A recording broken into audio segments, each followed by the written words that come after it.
Let's get ready to No, wrong podcast. Okay.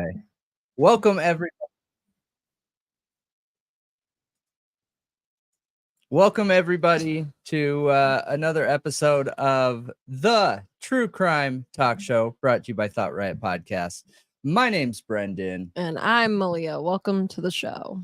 Yes, welcome everybody. So we have a packed show tonight. We're going to get through everything that we can get through. Some of the topics, we have no idea how long we're going to end up being on them for. I do want to talk about a couple different topics in relation yet again to the wireless stuff and the alibi. And I'm being over dramatic. I'm not like, that's not directed towards anyone. I just know that we've talked about it quite a few times already in a row, but we have. Look, people want to understand it, okay? And I've made a commitment to, if I have the answer, I'm going to share it. If I don't have the answer, I'm going to find it. Luckily I am in a position where I believe I could answer any questions having to do with network technology. I could find the answer somewhere. So, anyways, welcome.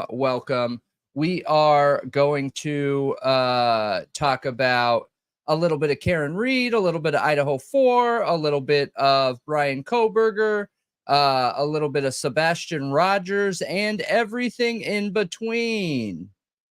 Yep. So, anything new and relevant in true crime. I see people asking. Yep, I was gonna talk about that in the beginning. We will get to it. So I hope I pronounce it right. Okay.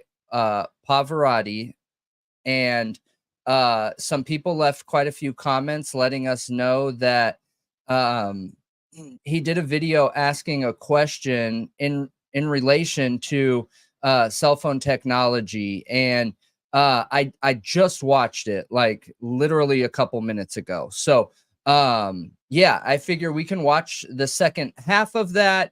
The only reason I'm not going to watch the full video of that is because he's using content from another creator from Harsh Reality, and I don't have Harsh's approval to use that. So we're really trying to not use anybody's content that's primarily a content creator unless we have their okay.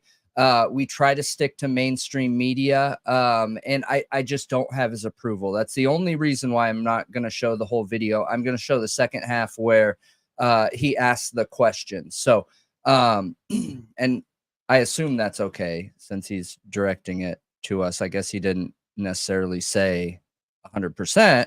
But I'm making that assumption. But anyways, you can find us on every major podcast platform. We are on everything all around the world, all of them, and all at the same time. It is a Thought Riot Podcast, true crime talk show takeover. Hop on there, give us a rating, let us know your reviews and opinions and everything in between. You can also find us on every major social media platform and some of the smaller ones, actually. And for any of those platforms, you just search Thought Riot Podcast all the way out, spell all the way out, and you will find us on there. So other than that, I don't think I have anything. We do have a Discord, and we do have a Patreon. So I am going to link those in the chat now. And just a reminder, because we have so many people on here from so many different platforms. When I say we're linking stuff into the chat, I'm linking it directly into YouTube. And the reason why we're primarily linking it into YouTube's chat is because that is the main chat. Like, that's where we get the most of the conversation. Every once in a while we get some people on Twitch, and then the other podcast or the other platforms don't come into this chat. I don't know why, but I have to have each one pulled up separately to engage with those chats. So if you're on a chat or one of the platforms other than YouTube, Twitch, Facebook or Twitter, I cannot see your comments. So if you want to come join the chat, come on over to YouTube or Twitch, or Twitter or X or Facebook or whatever, and you can engage in that. So, all right, I think I posted everything. Let me see here. Patreon. And our Patreon has a free tier. If you would like to join for the updates, feel free to. And feel free to. And we will you'll get updates on there. You'll get updates on there. Sorry, I'm getting into my zone, you guys. It takes me a minute to like get positioned, okay? But yeah, what do you got going on? What do you mean? I thought we were getting to Pavarotti's question. Oh, we can go directly into that. You want to go directly into that? You said that's what we were doing in the beginning. Okay, so, cool. Yeah. Sounds good. All right, so let's see here. All right.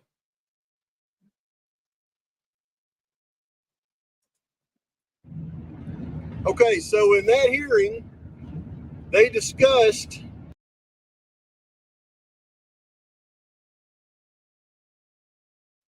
I'm sorry, the video that he just showed that I was talking about where he uses Harsh's content that we haven't gotten approval from Harsh. Otherwise I would use it. But the content he showed on there is the part where Ann Taylor is talking about the cast report in court. Do you remember that? It's a pretty, well, in the true crime community, pretty iconic moment where she's saying, where Judge was like, oh, you're talking about the car. And she says, no, I'm not talking about the car. I'm talking about the cellular analysis report that we're waiting on from the feds, or the prosecution is saying the feds. That's what he just showed right before this. Mm-hmm.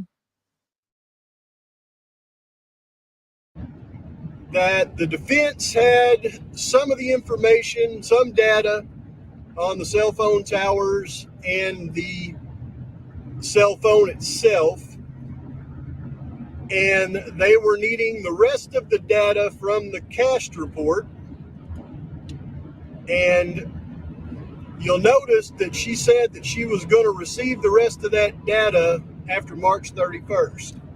Now, I haven't seen any specific motions or arguments that would suggest that they did not receive the cast report.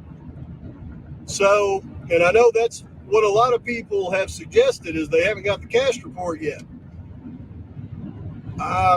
Based on that, I think she does have the rest of the cast report. I think the information that she suggested that she was going to need is other information outside of the cast report. And I may be wrong on that, but here's my question, because I've gone through the prosecution's list of discovery items that will be made available to the defense team, and the defendant's cell phone is not listed in those discovery items. And I haven't seen any specific motions to compel to get access to the actual cell phone. So I would have to assume that the expert has not actually had access to the physical cell phone to go through and prepare his data. And if that's the case, this is my question to you, Brendan.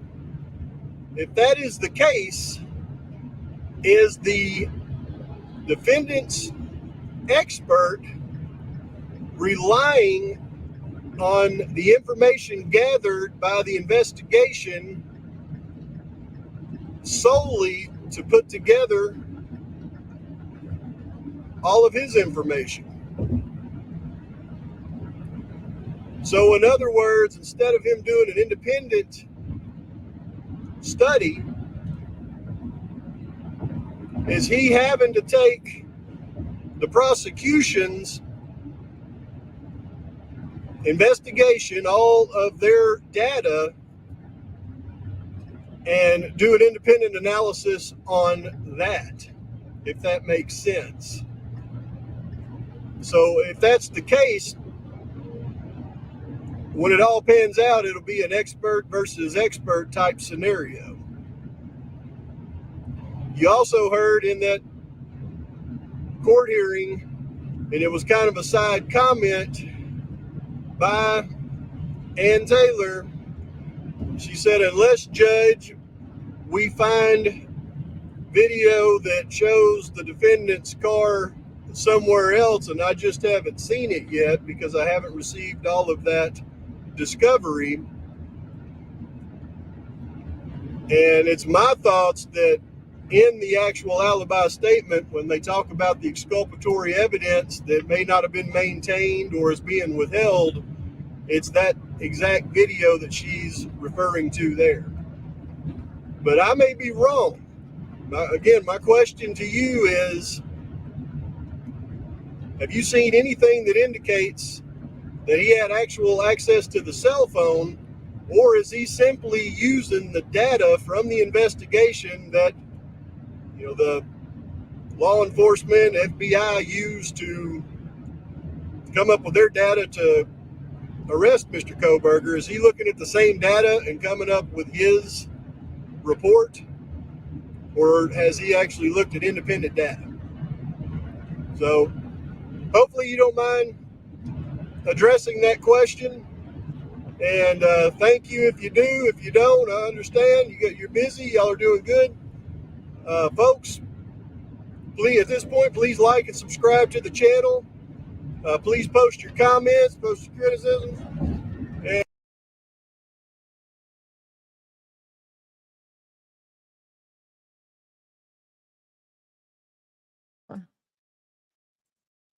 I can. All right. So, yeah. Anytime somebody has a question in relation to any of the network related topics, and I know what the answer is, right? Because I do not know everything. But I do feel like I know a lot. And I will answer it anytime I can. So I have a couple things here. So I'll try and start off linearly from what he was talking about first. So he brings up the possibility of the defense expert going off of the cast report. So this is why I believe that's not the truth, because I believe what he's referring to is our couple videos. Oh, and we need to put his link in the chat, you guys. Hang on, I'll do it real quick.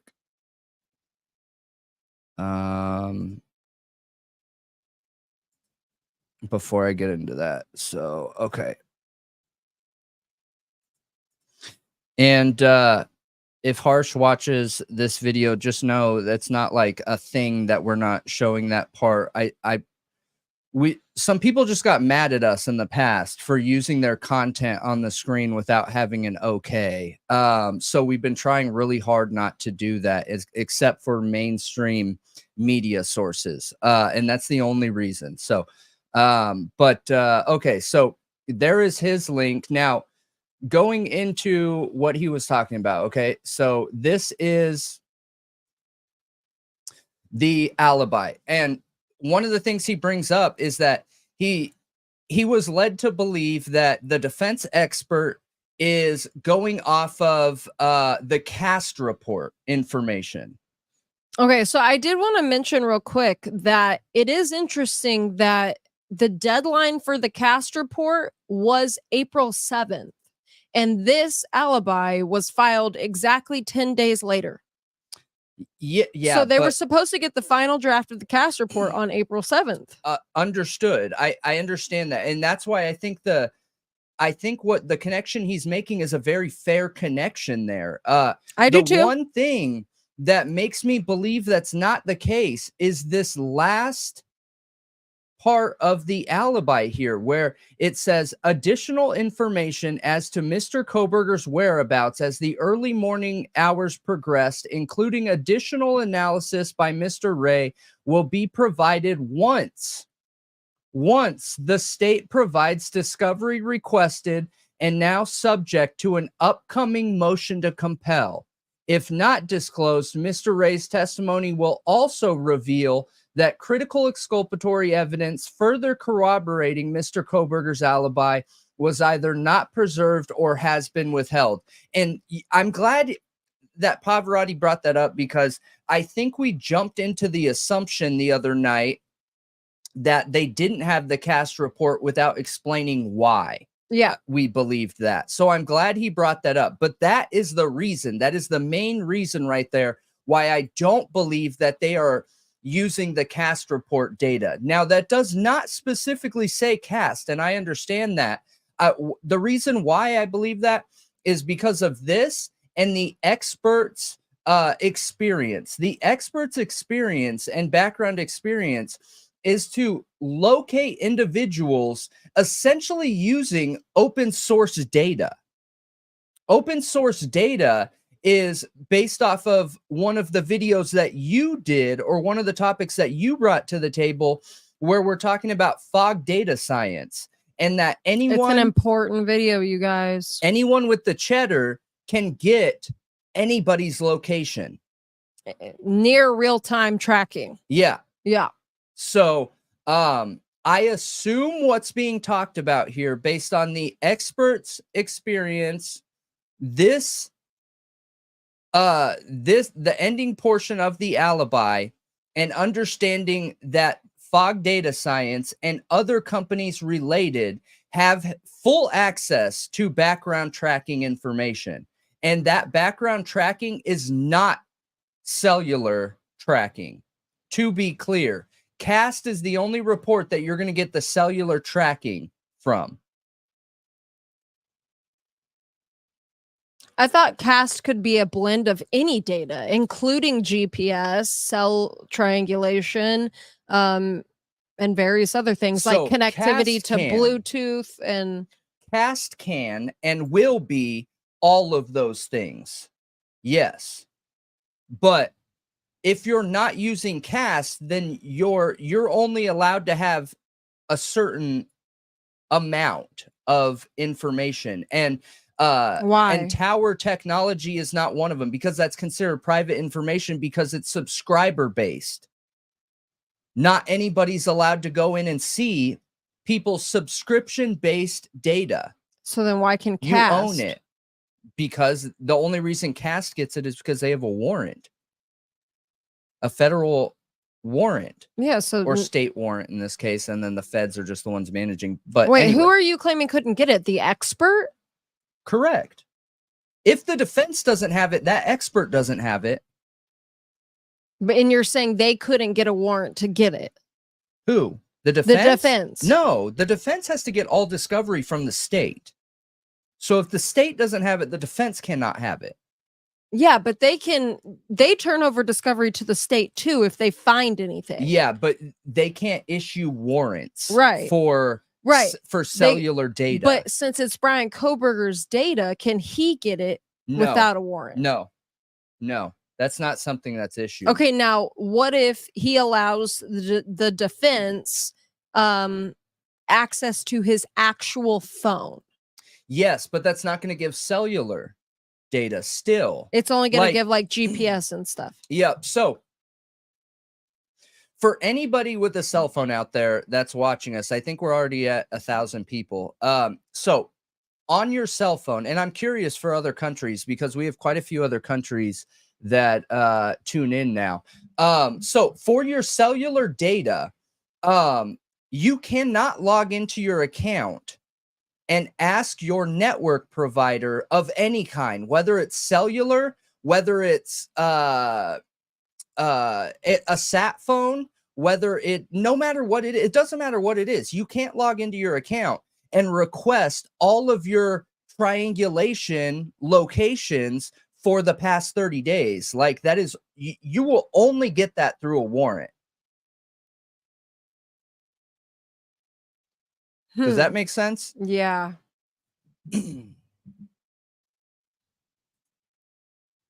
So what if I mean, do you think it's possible that the CAST report could have been manipulated?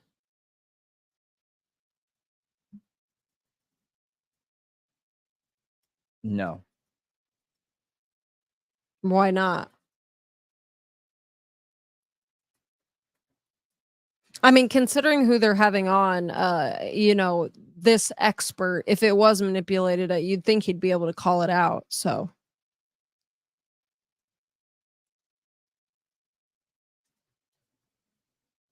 Okay. No, I don't believe that the cast report is going to be manipulated. Brennan just posted a poll, by the way, guys. If you want to vote on it, just letting you know. Yep. I don't believe that the cast report is going to be manipulated. And look, maybe this goes back to my overly optimistic view of our judicial system. Okay. So I usually try, and I've made this statement quite a few times. I usually try to go into any situation involving the justice system, our judicial system, from a good faith perspective. Okay. So I don't believe that the state would get a warrant for the cellular data and then manipulate that cellular data. One, okay. So just to lay that out there. And for two, cellular triangulation data, no matter what anybody says, is solid science, you guys. I know there's a few people out there. I think we talked about Get a Clue yesterday, and Get a Clue had the understanding that it wasn't reliable science, but he was using old data, which can no longer be used to prove network technology anymore. Yeah, so, like cases from the early 2000s. Yeah. So, okay.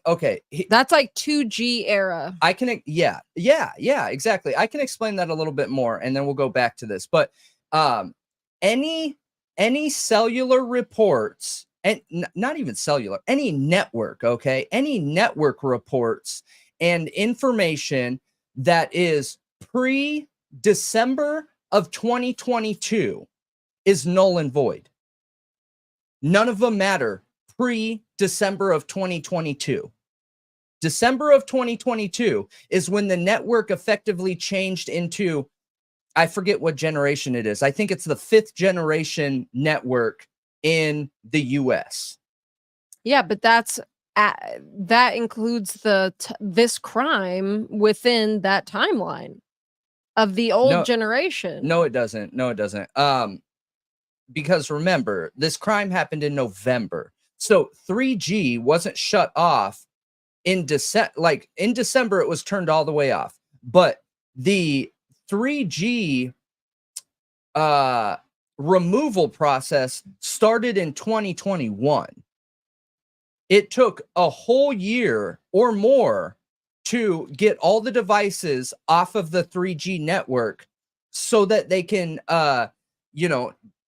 flip the switch, turn it off. What do you want to bet? What do you want to bet? Moscow, Idaho was the very last one. No, there was no 3G networks on in November. None. Wouldn't that be absurd though? That Moscow's like the very last place during this crime to have like 3G or something. Yeah, no 3G networks were turned on in November of 2022. There were none.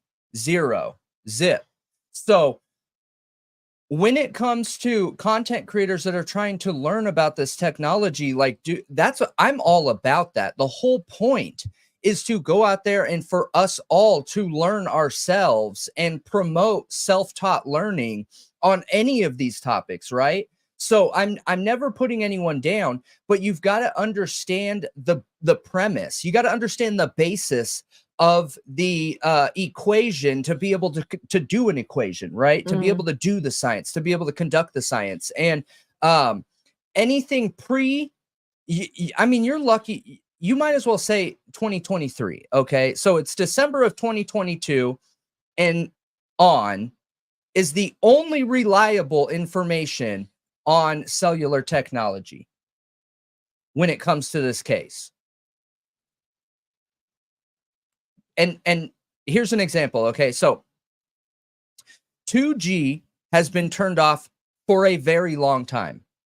2G used to travel 150 miles linearly, like from the tower, 150 miles out. And then 150 the other way, possibly too. Yeah, that's RTT. Yep. So round trip. No, I mean extending another way, making it effectively a like 300 mile. Yeah. Yeah. if Yep. it were, you know, to expand in those directions, because again, Absolutely. it's not a perfect circle. Yeah. Not a perfect circle. Yep. Now, 3G could go a distance of 50 miles. 50 miles. Just a reminder, you guys, we've had to continue to remind everyone, just make sure you keep it family friendly in the chat, please. Please, Just please. say PG-13. Why? Because I feel like PG-13 makes more sense. Yeah, I mean, Family friendly, people are gonna be like, what, I can't curse at all? Like, what, you know what I mean? Like, what is family friendly? It's different to everybody. I mean, all cuss words are turned off in the in our channel anyways. Oh, okay. So, I mean, family friendly is the goal, to be able to watch the show in the same way that you watch mainstream media without the bias. Yeah. So it is.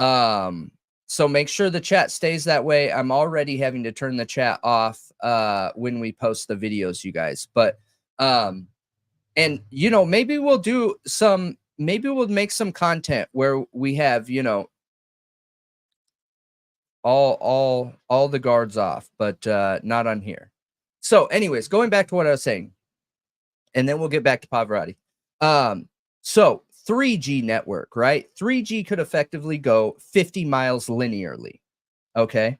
Okay, but can I ask you something real quick? Yeah. So I did see Get a Clue mention something from a cell expert. Like he'd been a defense expert where he, you know, has gotten people off and, you know, claimed that cell location was basically junk science. He said it could be affected by like weather and stuff. So 2G and 3G, yes. So 2G and 3G were affected by weather. They could be because of how far the signal went. Yeah. So then once you hit 4G and 5G, that's not so important anymore? Think of it this way. In 50 miles driving down the road, that is a far enough time to have sunlight, go through a weather storm, rain, and then come out the other side in sunlight. So yeah, that absolutely impacts it. Now, we are part of the 5th generation of network in the US, okay? And our towers only go at a maximum of 20 miles. I mean, that is, and that's rare. That's really rare. Really, really rare. The goal is in the US that they have a tower every 5 miles, because 5G only goes 1 to 4 miles. Is that why they're giving everybody mini boosters for free? Are they? I want a mini booster. I don't have one. What? I've seen them given away for free. Really? Yeah, I thought so. Oh. Maybe I'm mistaken. I thought they were given away for free. I want a mini I got booster. one for free once. Oh. Okay. Interesting. But anyway, so, and we're seeing them on like water towers and buildings. Like, you know, ever since we looked at the Theophilus Tower, and I was like, they put a tower, like a mini cell on a like a building. Yeah. I started seeing them everywhere, like literally everywhere, all the time, on water towers and on buildings. And I was like, whoa, that's weird. I never noticed that before. Yeah. Yeah. They're just gonna start sticking them everywhere, huh? Yep. Yep. So,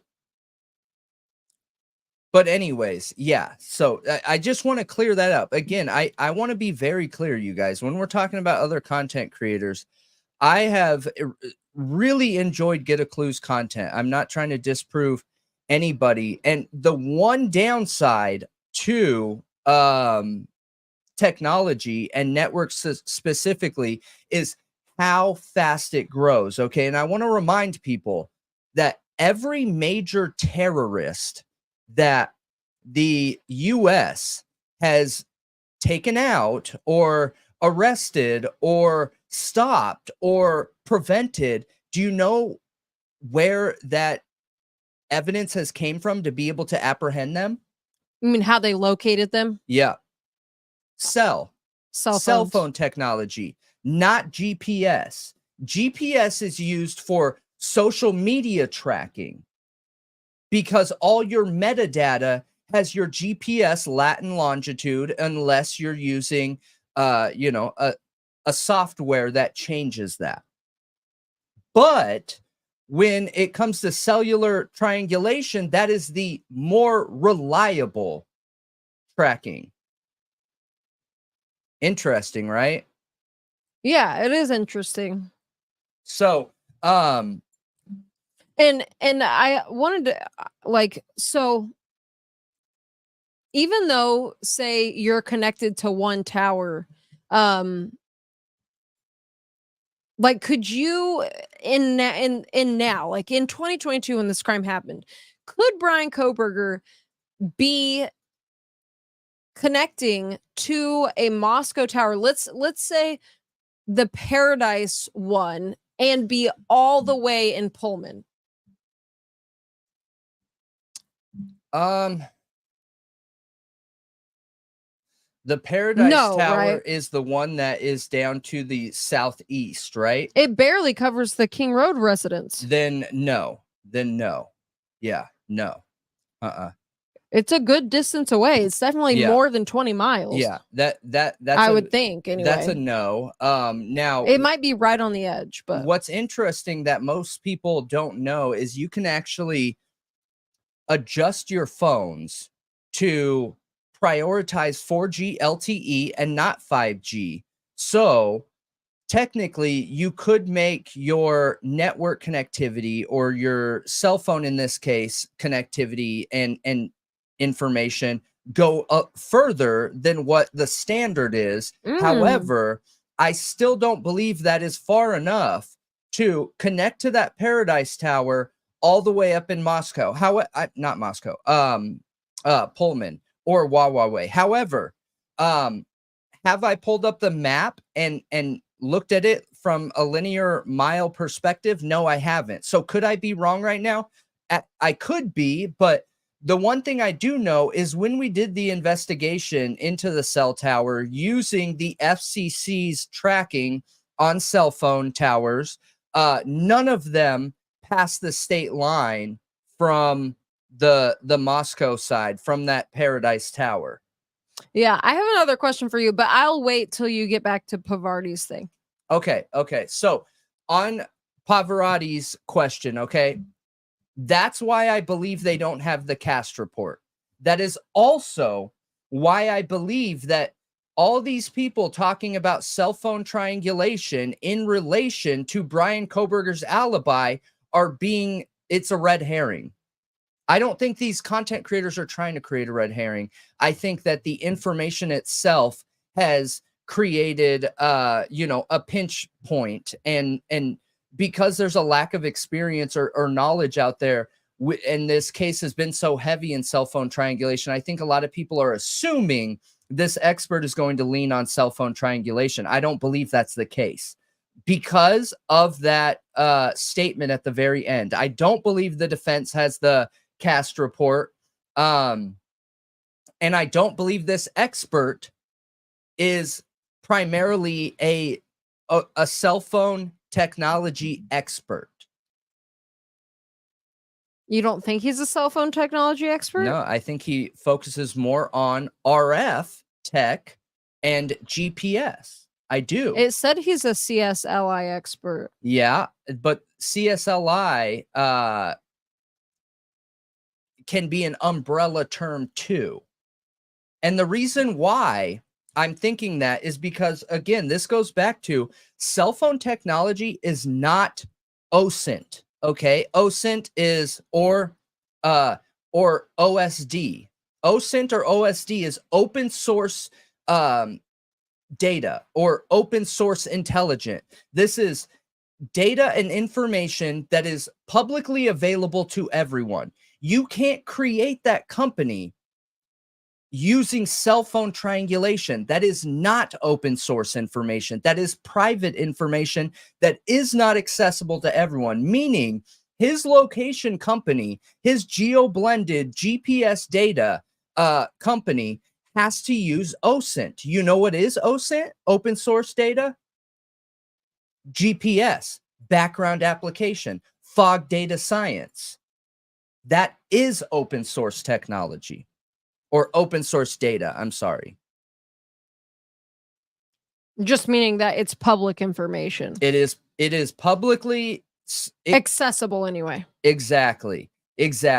So I believe his experience lies in GPS and open source data information technology in relation to technology like phones, computers, sat phones, things like that. And it appears that type of tech that we think he's going to be using, because that's what I think he's going to be using too. I think he's going to be using the background application data and the geolocation, the GPS from that.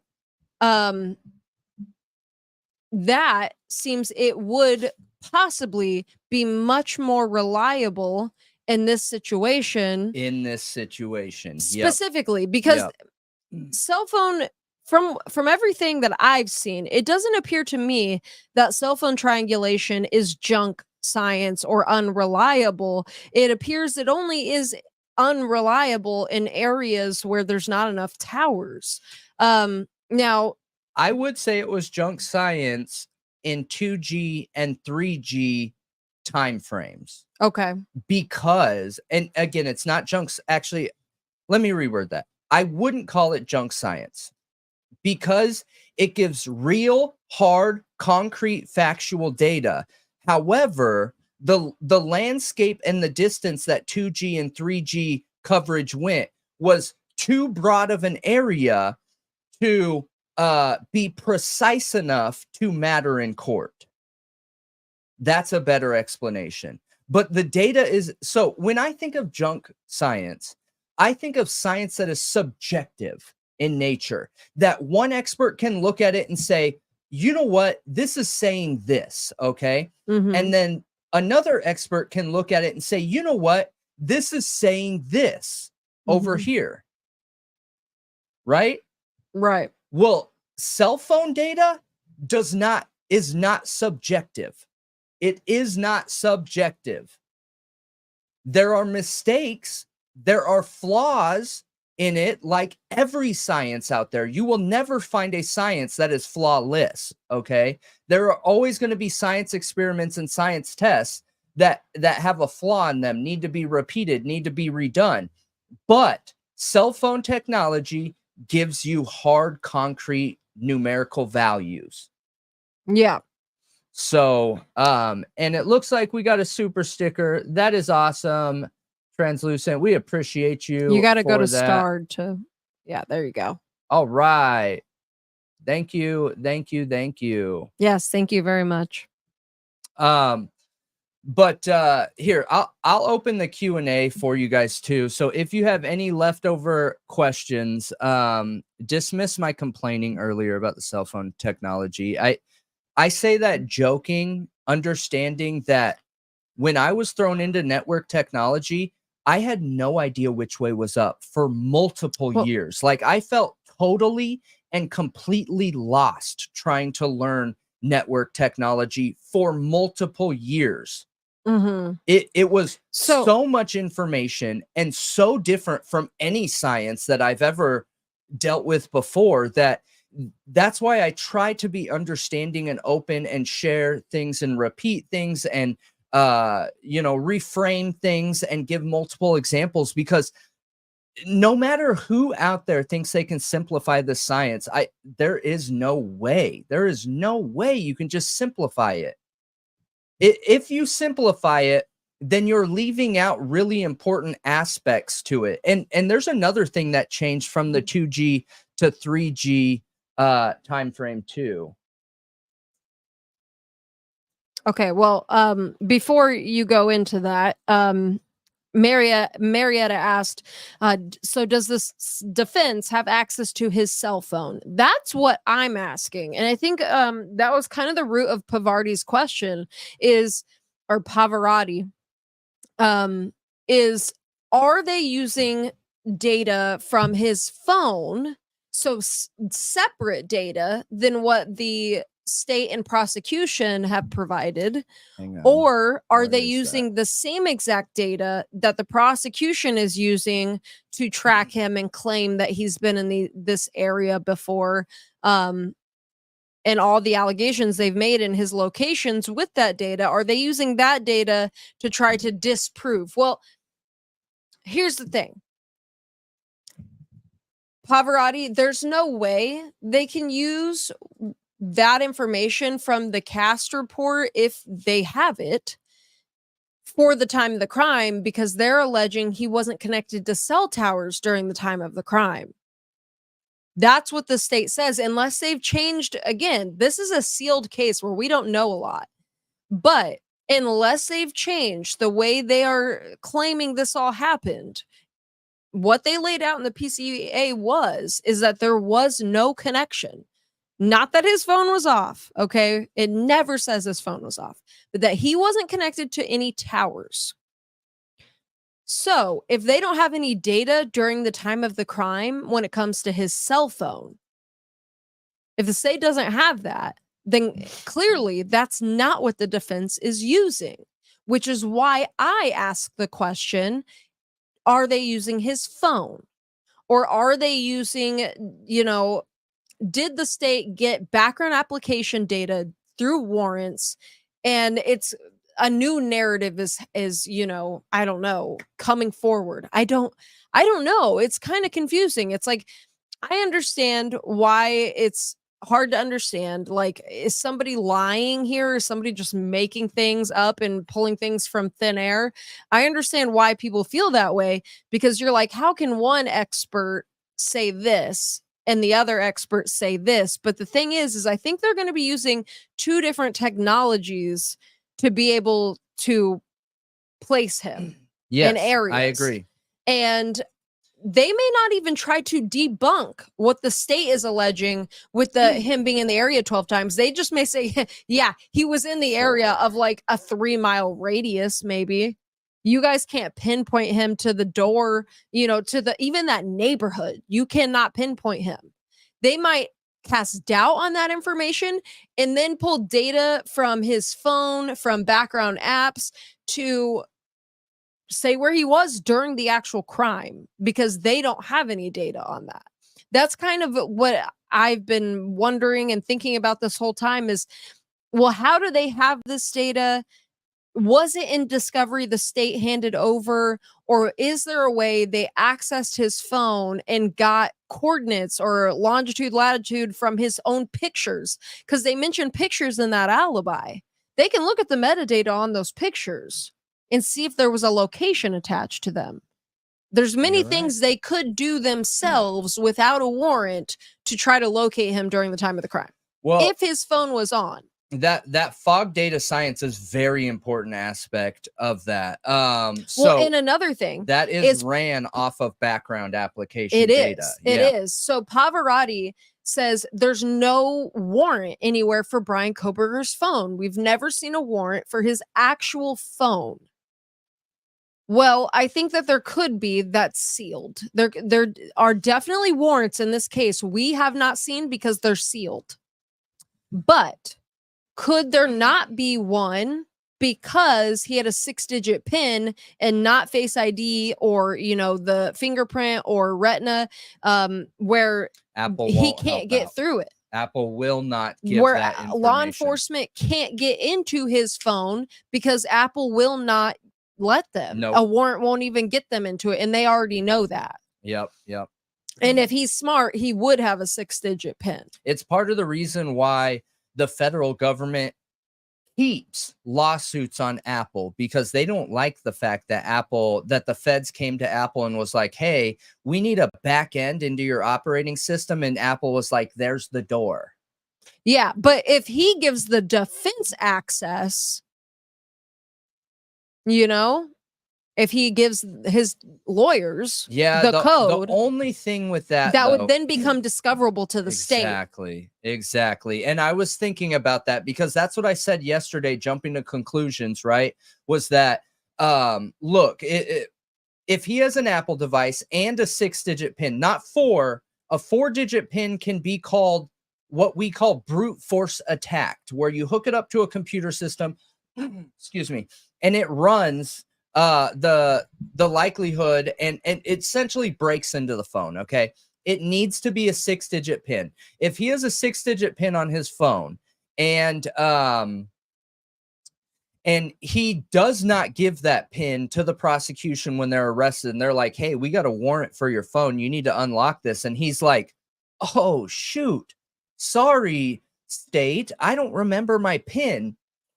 What are you going to do? You know, there's nothing you can do. But if he opens that phone to allow access to pictures in his phone, Right. to the defense, it is now discoverable and it is required that they share that with the prosecution. Well, but you know what's interesting?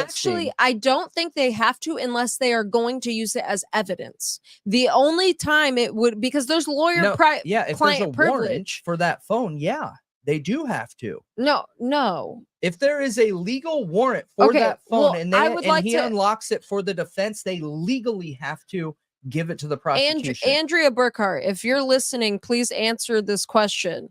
If he gives his PIN to Ann Taylor to have an expert look at his phone, then is it a warrant? Okay, if there's a warrant, I mean, that doesn't matter to my question. If there's not a warrant, he will not have to give them access.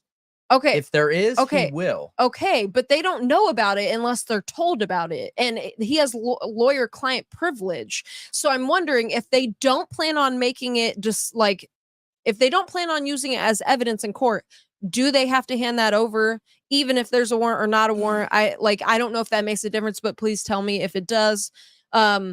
Or can they keep that to themselves? But then obviously if they use it for evidence in the case, then it becomes discoverable. And what can the state do then? Can they ask to literally access his phone at that point? Absolutely. If there's a warrant, that is the factor here. None of the other stuff that you're talking about will change whether the state would get the evidence or not. If there's a warrant, okay, the only way that they wouldn't be able to get in the phone is, again, if Bryan Kohberger said, sorry, I don't remember my PIN for the phone, okay? That is the only way they're not going to have access to it. But if there's a warrant and Bryan Kohberger, the second he unlocks that phone, the defense legally has to share that information. Otherwise, they are breaking the law. They are that trumps client privilege.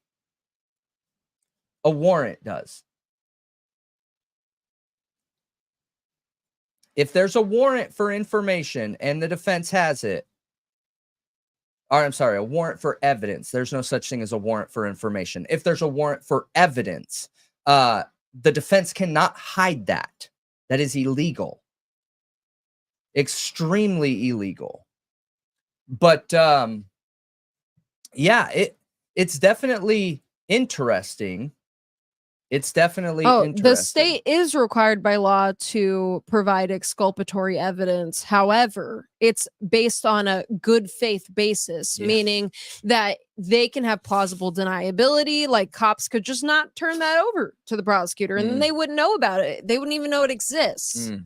Like there's a lot of ways that can be manipulated, which is a problem, in my opinion, that needs to be solved. I think it needs to be less of a good faith basis. And I think that the cops have to turn over the same exact discovery as they do to the prosecutor. And the prosecutor being a middleman between the evidence from the police to the defense, I think is a problem. I don't think there should be that middlemaning from the state who is an interest in making sure this person is convicted. It's not fair, in my opinion. It either needs to all go to the judge and then the judge gives it equal, or the police, it just needs to go straight to the defense and straight to the prosecutor, and no difference. In length, I agree with you. There is a massive gap in that's not right, man. In corporate America for there to be something that resolves that major issue. But yeah, anyways, going back to the phone, okay, I want to give an example here. Most phones, not most, all newer phones have a cloud storage system in them, all of them. You have Apple's iCloud, you have Samsung's cloud, You have the Google One cloud storage system. You have all these different clouds. I don't know what other phones are out there, you guys. I'm not up on that stuff.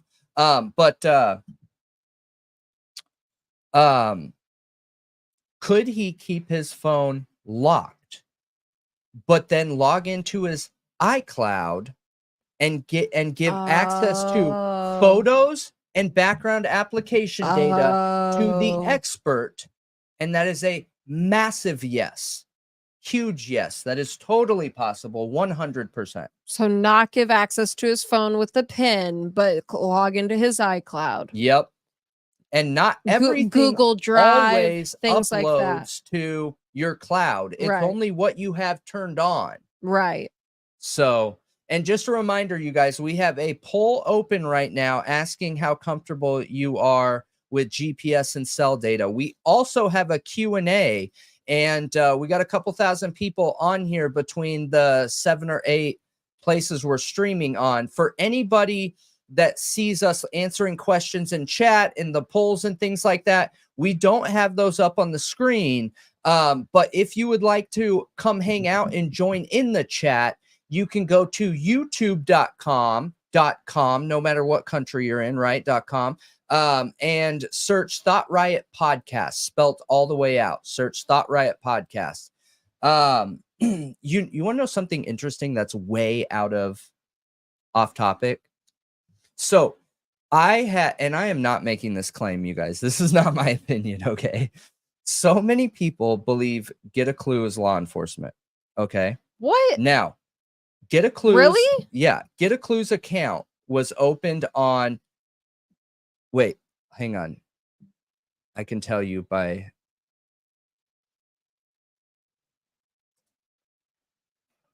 Okay. Get a Clue's account, YouTube account, was opened on November 8th of 2022. You know whose else's was? Who? Ours. We literally started on the same exact day as Get a Clue. What? Yeah.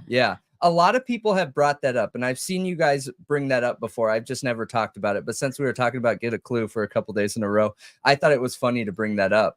But yeah, random. And someone just left a comment yesterday, and they were like, hey, look, isn't this too big of a coincidence that Get a Clue only covers the Idaho 4 case, but opened his account before the crime?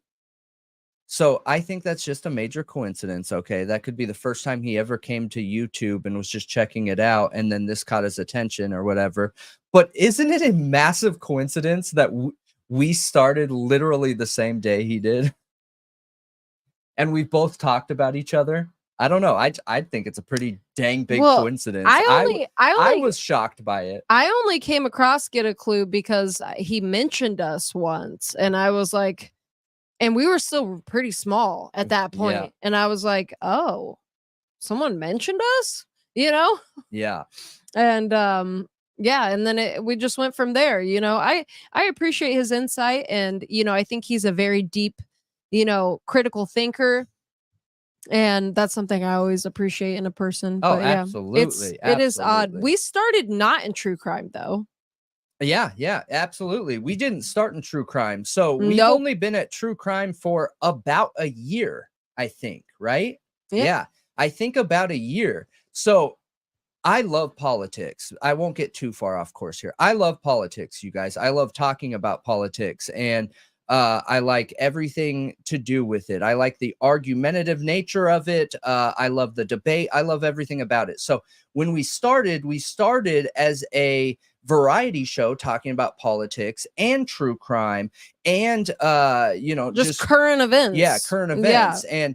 And we did that for a while, not realizing, without doing research and everything, how hard it is to gain traction as a variety show, you know? Yeah. So as we continued making content, we realized that, like, you know, it started off as 30% on this topic, 30% on that topic, 30% on that topic. Soon it was like 20%, 20%, 60% on true crime. Then it was like 10%, 10%, 80% on true crime, till finally we just went to true crime all the way. So we've only been in true crime for about a year. But yeah, I think it's interesting. I was like, whoa, that is, the universe is weird. It's super weird. Yeah. The Swedish fish soundbite. I have it. We have it. Yeah. There was an issue getting it on the soundboard though. Yeah. So I don't know. I think Brendan will work on it eventually. Yeah, I have it saved though. We're definitely gonna use it. I love it. I love it the greatest thing ever. And ever. Yeah, Chicago, Illinois politics are crazy, and like literally the mob. Yeah. Like, they're all gangsters, I swear. I don't think most people would guess my political opinions just from like, my image. I really don't think so. But anyways, yeah, we're not going to get political. We're not going to talk about politics. If we do politics, once we're big, once we're in the 500,000 to 1 million range, maybe we'll start a separate channel where we talk about politics in a similar fashion to this, but anyways, going back to what we were talking about, all right, so back into the cell data. I feel like we end up sticking on this for quite a while, and that's okay. That's okay. I want to make sure everyone feels confident. I want to make sure everyone feels comfortable, and I want to make sure people understand this enough to not get trapped into an idea that's not true. Cellular triangulation and data, as long as you have enough cell towers, is phenomenal, concrete, hardcore science. Truly reliable. Truly reliable. So, I love the false facts thing. And you know what's super funny? I just heard Jules the false facts thing. Bill Thompson. There's false facts and facty facts, like remember we used to always say a more factier fact, facty fact. Yep. And then like now we have Bill Thompson saying false facts, which is just what? And then you know what I heard Jules of All Trades say the other day? Actual factual.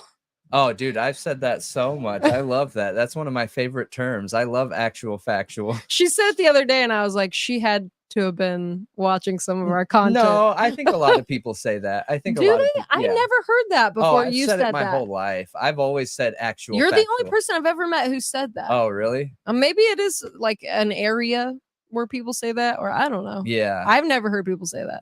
Maybe it's like a SoCal specific thing. I don't know. But okay, going back into the cell phone stuff, I want to make sure that I answer Pavarotti's question really thorough, okay? Because I feel like the way that he brought up the question in, creating content and talking to us directly, I appreciate that. That's awesome. Hopefully some of our viewers will go watch some of his content, I don't know if we believe the same things or have the same approach, but that doesn't matter. We don't want echo chambers. I prefer people who don't agree with me to watch their content. I prefer that, that helps expand my opinion and ideas. But anyway, so going back into Pavarotti's topic, what was it? One more time. So he was asking about the cast, and then he was asking about how could it end up being where it's going to be expert against expert. Okay. So, and like where they're getting the data from, but we kind of addressed that already. Yeah. So. Yeah. We addressed that. I personally, and you guys, this is opinion based, right? I personally do not believe that they have the cast report. I do not believe, based on what we read in here. Okay, I can read it again real quick just so we're back on track. This is the last paragraph in the alibi. Additional information as to Mr. Kohberger's whereabouts as the early morning hours progressed, including additional analysis by Mr. Ray, will be provided once the state provides discovery requested and now subject to an upcoming motion to compel. So that part right there. once the state provides discovery requested and now subject to an upcoming motion to compel. I believe that is the cast report, okay? I believe that is the cast report, you guys. So now we are back on track. Now, with the two experts, if these experts are both using cellular evidence to back their argument, cellular is not a subjective science. It is not a subjective science, meaning no matter how many times you run a test, you're going to get the same area of efficacy. Like, I mean, percentage. One thing, so the percentage of overall of efficiency of that test, and it's repeatable. The problem is if there's not enough towers to get a precise location. If there is one tower, you guys, okay, you're going to have too broad of a location. So again, that's not subjective. That's not going to be expert versus expert. That is going to be one expert probably talking about how the crime could have been committed within that science, and then the defense's expert talking about how he couldn't have committed that crime within that evidence. But the evidence that they're going to be referring to will be the same. It is a concrete science. It's not subjective. It is not subjective. Okay, so what all could affect cellular triangulation? Like, what could make it off? Like, if weather doesn't do it with 4G and 5G, then what does do it? That's one thing I was going to ask you. I mean,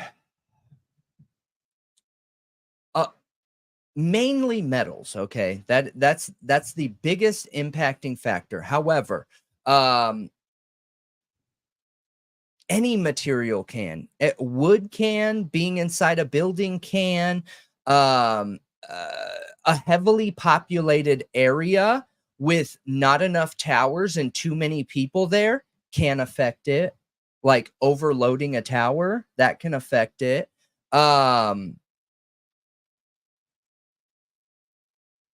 Yeah, things blocking your signal.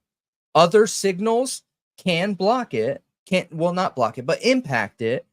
And that's the premise of like things like the Stingray, okay? And they don't use Stingrays anymore, you guys. I just want to, a lot of people bring that term up. That is 2 decades old, okay? If we were talking about that 10 years ago, it would have been relevant. Now they don't need that. They have fog data science, okay? Like, they're going to be able to track every single person in any area at any time, and you know, at the drop of a dime.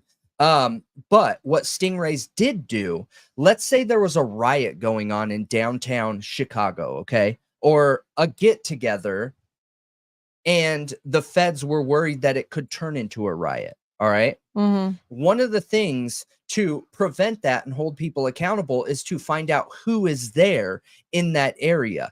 A way they could do that back in the day is they would take their Stingray box, okay, and they would go down to the area and flip that bad boy on. What would happen when the Stingray was flipped on is every technology device that was communicating with network towers in the area would all connect to that Stingray device. That Stingray device is effectively a massive sponge tower sucking everybody's signal into that device. It only needs to be on for about 30 seconds, and it will record hundreds or thousands of devices in its data. Okay, you get the IMEI, you get the IMEI is essentially the social security number for an electronic device, and then they would know what network, okay, and then they would turn that off. So basically, everyone would lose service for about 30 seconds. They would turn it back on, and then your phones and things like that would go back to communicating with the network, right? Mm-hmm. So something like that can impact your cellular data. Okay. So another example is What about wanna, solar flares? so that can impact GPS or long range network or geolocation. But remember, tower distance is shrinking, not expanding. So in the days of 2G and 3G, where you have a network signal going 150 miles, where you have a network signal going 50 miles, yeah, those things could definitely impact it. But now, not so much, because the signal is only going maximum like 20 miles max. I believe that the majority of them stay closer than 10 miles of the tower. I was going to make a really good point, and I don't remember what it was. Okay. Yep. I know what I'm going to talk about. So, shout out to a new member. Welcome, James. We appreciate you and super happy to have you here as a member. Thank you for joining, and hope you're enjoying yourself.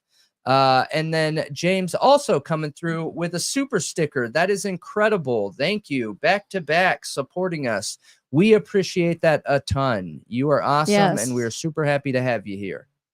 Okay. Here's another mistake I've heard, okay? Mm-hmm. That cell phones are only connected to one tower. That's not true. That is not true. And the only way I know to like give an example here, let me see. Let me do my horrible drawings again, okay? So we have a tower. Make it big. You draw too small. A tower and a... Okay, can you guys see these three towers, right? You guys see them? Let's get rid of this. Hold on. There. Okay. Okay, you guys see these three towers, right? These are my horrible, awful, disgusting cell phone tower drawings, all right? Now, can you give me another color, please?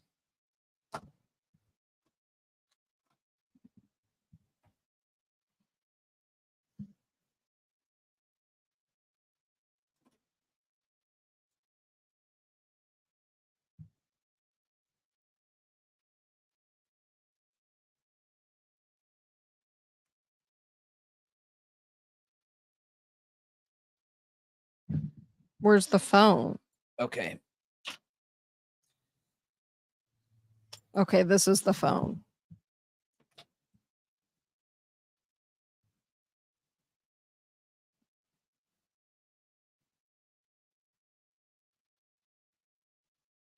Okay. All right. So, can you guys see that, right? You see it right there? That light blue is the phone. And do you see that top tower, how there's multiple dots there? Okay. Now, do you see the tower to the left and to the right, how there's less dots, but it's still connected? That is what a phone effectively does to towers in the area. It is connected to all of them. All of them. Okay. And remember, I talked about this. So why are the dots more spread apart with the other two towers? Because you have a tower that it is mainly using for service. So let's say you're on this phone here, okay? You're on the phone right here. And this is the tower that your call is going through, and you're on the phone, right? Because it Making a has the call. best connection. Because it has the best connection. Yep. It has the least amount of people on it and everything else. So it is, when your data is sent to that tower, the best way to think of it is as a dot. Okay. It is sending dots to the tower. and the dots are moving so fast that you can't tell that the data is breaking when you're communicating with someone. Like, you would think that if it's sending spurts of data that you would hear I'm going, oh, you know what I mean? Like, Oh, that's why it sounds like that when you're breaking up. exactly.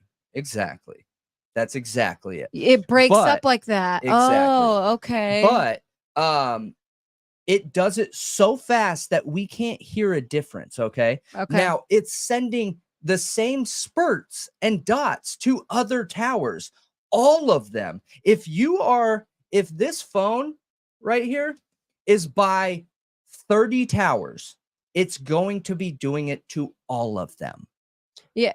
All of them. So those are more spaced out. What? Because it's just testing them? It's just A testing keeping a bloop? connection. Okay. Yep. And then remember too, so let's say this is actually how. Is it sending binary? No. Then what are you writing? How the Okay. data is transmitted to the towers so people can understand. Oh, I thought this was like learning patterns when you're like in preschool. No. Okay. Do you guys see these three colors at the top? Oh, I don't know if you're going to be able to see Get the really difference close. behind the tower. Okay, you guys see those right there, right? See how it goes purple, so it goes Purple, red, blue. Yep, purple, red, blue, purple, red, blue, purple, red, blue. That is how data is being transmitted to the tower. That is how it looks, okay? So the purple would be one phone. The red would be a different phone that you have no idea who it is. And then the blue would be a different phone that you have no idea who it is. And it's sending it like that, like phone 1, phone 2, phone 3, phone 1, phone 2, phone 3, phone 1, phone 2, phone 3. But it's going so fast that nobody can tell the difference, that all this data is coming into the tower overlapped like this. Weird, right? I should know the name of this, you guys. Hang on. I think Wait, so it's going in a linear line? Essentially, yeah, in order. I think it's called, hang on, is it More phones equals more colors? yeah, So more, okay. correct. Yep. That is interesting. Really interesting. I wouldn't have thought of it like that. I would have thought each phone had its own stream. You would think, but this is a way to get more out of a tower. So at one point, yes, there was just a stream of data, and cell towers were getting overloaded and they couldn't handle it. Okay. So what they started doing was alternating frequency, and it's called something layered frequency, alternating frequency, or whatever.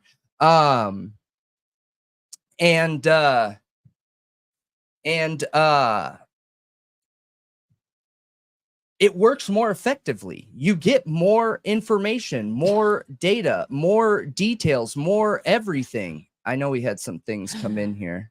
Yes, we have. Okay, you want to give a shout? Yes.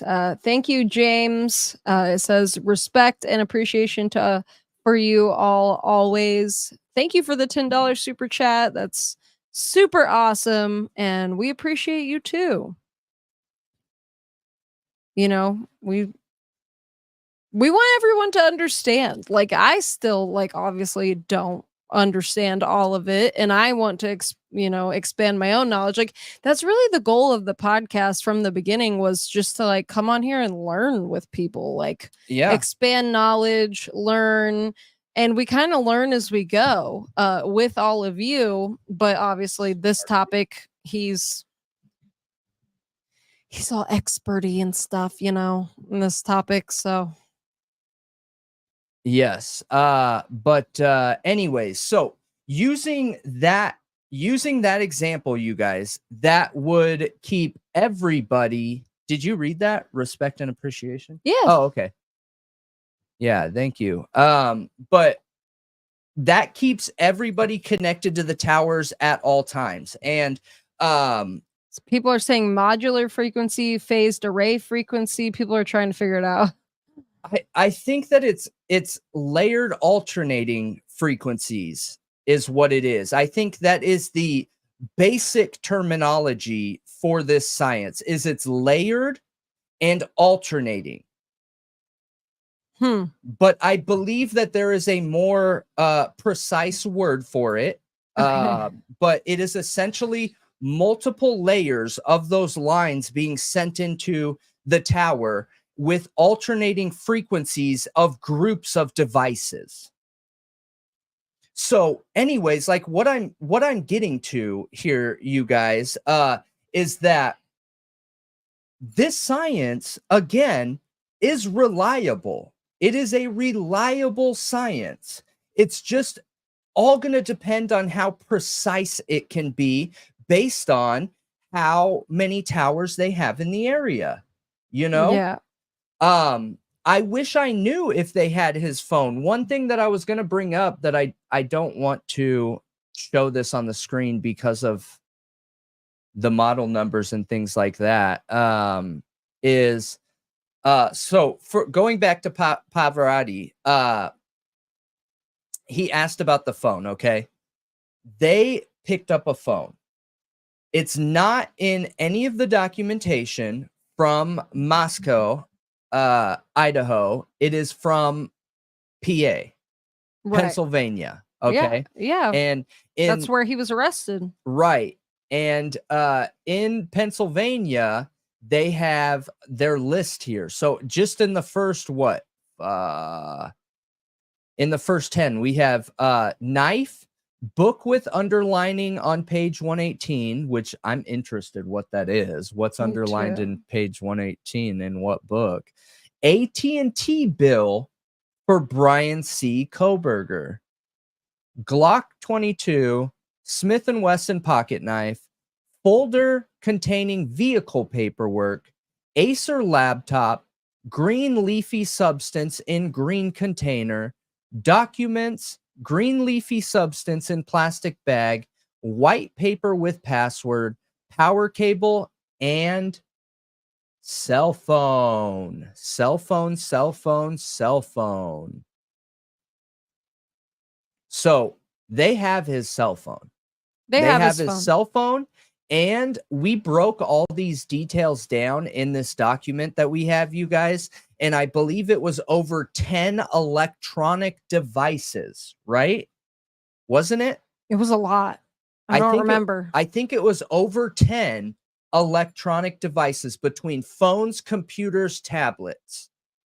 Yeah, I think it doesn't really matter anymore if you have a not Mac computer, like an Acer and an iPhone, because people don't really like. I remember it was such a big deal being able to hook up your phone to your Mac, and plug it in manually and back it up and be able to do reset it. You could also jailbreak it, things like that. Nowadays, I don't ever even see a need. Oh, iTunes. Well, iTunes was a big reason you would hook it up manually too. But nowadays, that's so unnecessary, really. You don't ever have to do that usually. Nowadays in Apple phones and Apple computers, everything's opened and unlocked. So I can go into the coding of my Apple devices and alter things now. So you don't need to jailbreak it. You don't need to break the operating system security to get into the coding of the device. Now you can literally just have full access to it and change whatever you need. That includes, turning off the microphone. That includes turning off the ability to use the camera. That includes, I don't want to bring this up and make it seem like Bryan Kohberger could be guilty of this, because I have no idea. But you can go in there and change the location of the device in the coding to, you know, piggyback off other things. But anyways, you would still be able to see these things, though. Like it wouldn't be hidden information. You know what I mean? But yeah. So what other questions did Pavarotti have? Did I answer everything? Am I missing anything? We'll I don't go into think the so. questions of the people, but I mean, I think one of the main issues everybody has with this is people are looking at this and saying, how can the state have an expert claim he stalked the victims by essentially stalked them by going there 12 times and conducting surveillance of some kind? Like, how can they prove and claim that he did that, and that they read this from his cell data, that he was going there, and they tracked him on this loop after the crime and tracked him on his way to Moscow essentially before the crime? Like, how can they say that and then have an expert come on and say the exact opposite? Like, with the same data. That's, I think, what is concerning to people. So is it up for interpretation? And if it is up for interpretation, then it doesn't seem very sciencey, is what people are essentially saying. Like, it doesn't seem very reliable if you can just have people interpret it differently. And what you've been claiming this whole time is it isn't up for interpretation. No, I don't believe it is. No, absolutely not. Unless there's some kind of something out there that I have no idea. Maybe they're using something that I just don't know about. Remember, you guys, I know a lot, okay? And the positions that I've been involved in for the last decade have been all technology related positions. So I know a lot about a lot of this technology, but I know so many people out there that know so much more than me. So I don't have all the answers. If someone asked me a question and I didn't know an answer, and I'm sure there are plenty out there, I would just go, I know the right people to ask and get the answer. You know what I mean? But I don't know everything, you guys. And I don't ever want anyone to look at me as an expert. Do I think I have enough education on the topic to be considered an expert in a court of law? I do think that I have enough experience to be an expert, as long as I have access to the reports and documents and data and things like that. Absolutely. I probably have as much experience as the defense's expert, honestly. But that doesn't mean that you should believe me. I don't want anyone to believe me, you guys.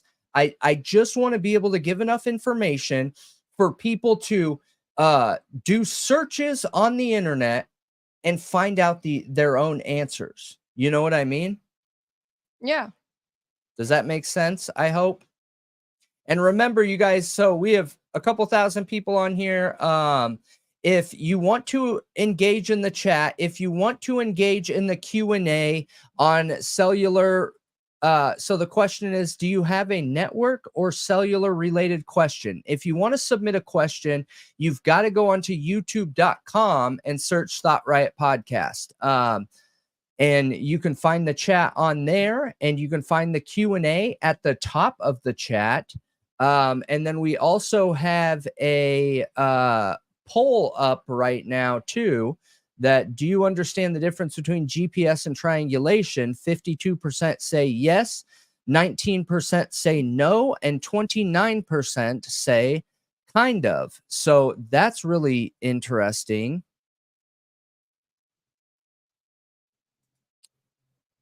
That is interesting. Yeah. So about half say yes, and about half are either like no or kinda. Yeah. Yep. Mm-hmm. What am I thinking of? What is that type of cake? The red cake. Red velvet. Oh yeah.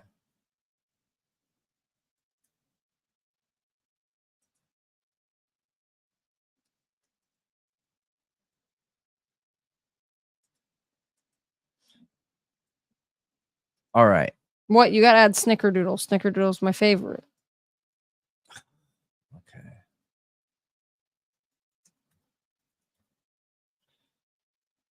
Okay. Yeah, go pick up some Snickerdoodle cookies. All right. New poll, but do you think I answered all the questions here that he had? I hope that I answered all of it. Now I just want everyone to understand that I don't know any of these things for 100% sure, you guys. I do not know if the defense has that information or not. I have no idea. Yeah. So thank you oh yeah, James, for the super sticker. We really You're really incredible. appreciate that. So I see also some people saying there's only one cell tower. Yeah, Celtic. One cell tower in town, and that the GPS metadata is going to be more precise. Honestly, I don't think we know how precise the GPS is going to be on this particular day, because one thing that really was interesting that would to benefit me, Bryan Kohberger in this, if the cell sucks and the GPS is strong and reliable, but we don't know that. We don't know. And from what you were saying the other day, GPS is actually affected by weather and mountains and trees and buildings and literally everything. Anything that can block the signal, clouds, you know, just it being the rotation overcast, of the earth, the temperature of the surface of the earth versus the air. Literally everything impacts GPS, and part of that reason is because of the distance that it has to go, and it's going at the speed of light, you guys. But what makes GPS so reliable is the clock. The clocks on the GPS. I mean, it's like, I don't remember what it was in the video, but I think it's like 4 million years and it wouldn't even be off a second. Insane. Crazy. But it's because you have a frequency traveling at the speed of light. Like, that is fast. A lot of people, when I bring this up, a lot of people are like, no, Brendan, I think it's speed of sound. It's not. It is the speed of light. Yeah, but when you describe it like that, it makes it sound like it's so precise. I don't know. What? No, the speed of light makes it sound precise. No, that just means it's going super fast. Obviously, it's not going the exact speed of light, because that's not possible. Nothing can, at least that we know of. But it's going just under that. It is going closer to the speed of light than it is to the speed of sound. But that doesn't mean it's precise. There's a lot of things that can impact it. Yeah. And okay. Hang on. Let me find this video. I'll give a quick rundown, just very quick here, of GPS. Let me find the GPS video real quick.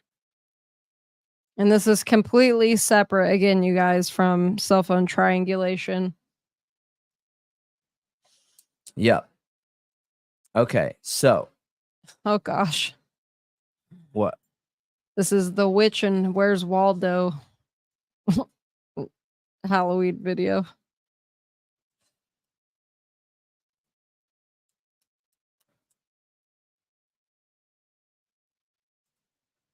Okay, let me see here.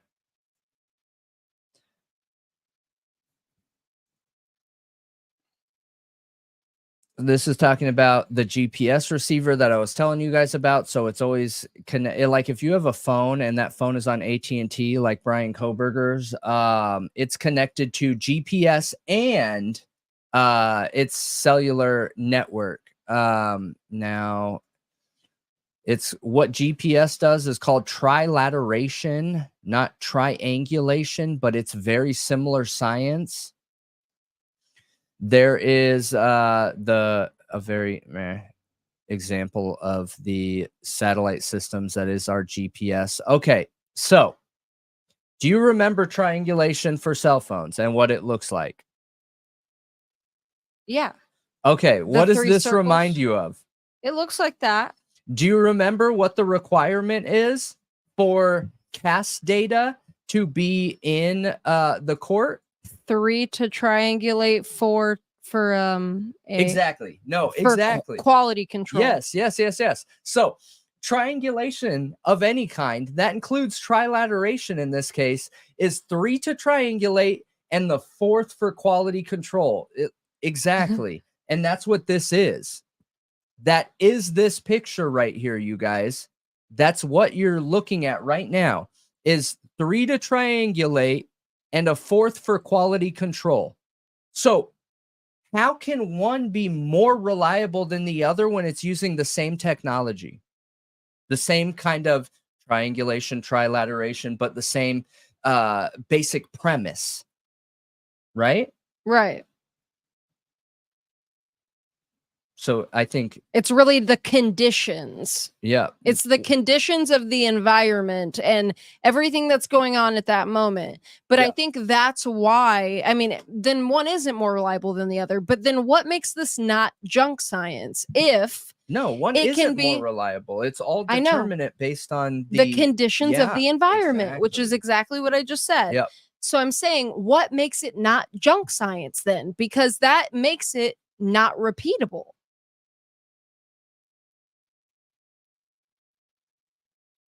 Isn't that important in science that it be repeatable? Yeah, it's only repeatable. It's only repeatable in perfect conditions or the same conditions as when it was first recorded. Okay, you're thinking of repeatable different than I am. Okay, so I get what you're saying. I understand that. So what you're saying is like, okay, let's say Bryan Kohberger. Let's say Bryan Kohberger is in Wawa Way Park and he took a picture and the background metadata. You can go back to that in a second, right? The background metadata has a certain latitude and longitude, okay? Okay. You do not need to repeat that. You do not need to have another person go out there and take a picture, you know, to prove that is the latitude and the longitude. The latitude and longitude of the Earth is already an established science and measurement that we use. You don't need to go out there and repeat that. When we're talking about repeatable science, when it comes to network connectivity and technology, we're talking about the reliability of the RTT time. So like example, if Bryan Kohberger had his AT&T phone and he is 1.5 miles from the tower, and that tower is saying that the RTT time is we'll just say 3 seconds, okay? The RTT time's 3 seconds. It's way faster than that, but let's just say 3 seconds, okay? Well, in order to graph him on 3 seconds out on the RTT time, which gives you the how far linearly they are from the tower, they've then got to be able to go out there and confirm that that RTT time is on this spot. Not that the phone was there, but that the tower is within a relative gap of reusable data in that way. You know what I mean? Like it's going to act the same no matter what. It's going to give you the same linear distance no matter what phone you're using in similar conditions in a similar way. So they're sciencing the RTT time, not his phone being there. Do you get what I'm saying? No? I don't know. Yes or no? I don't know. It's still a little confusing. Well, I could be explaining it confusing too.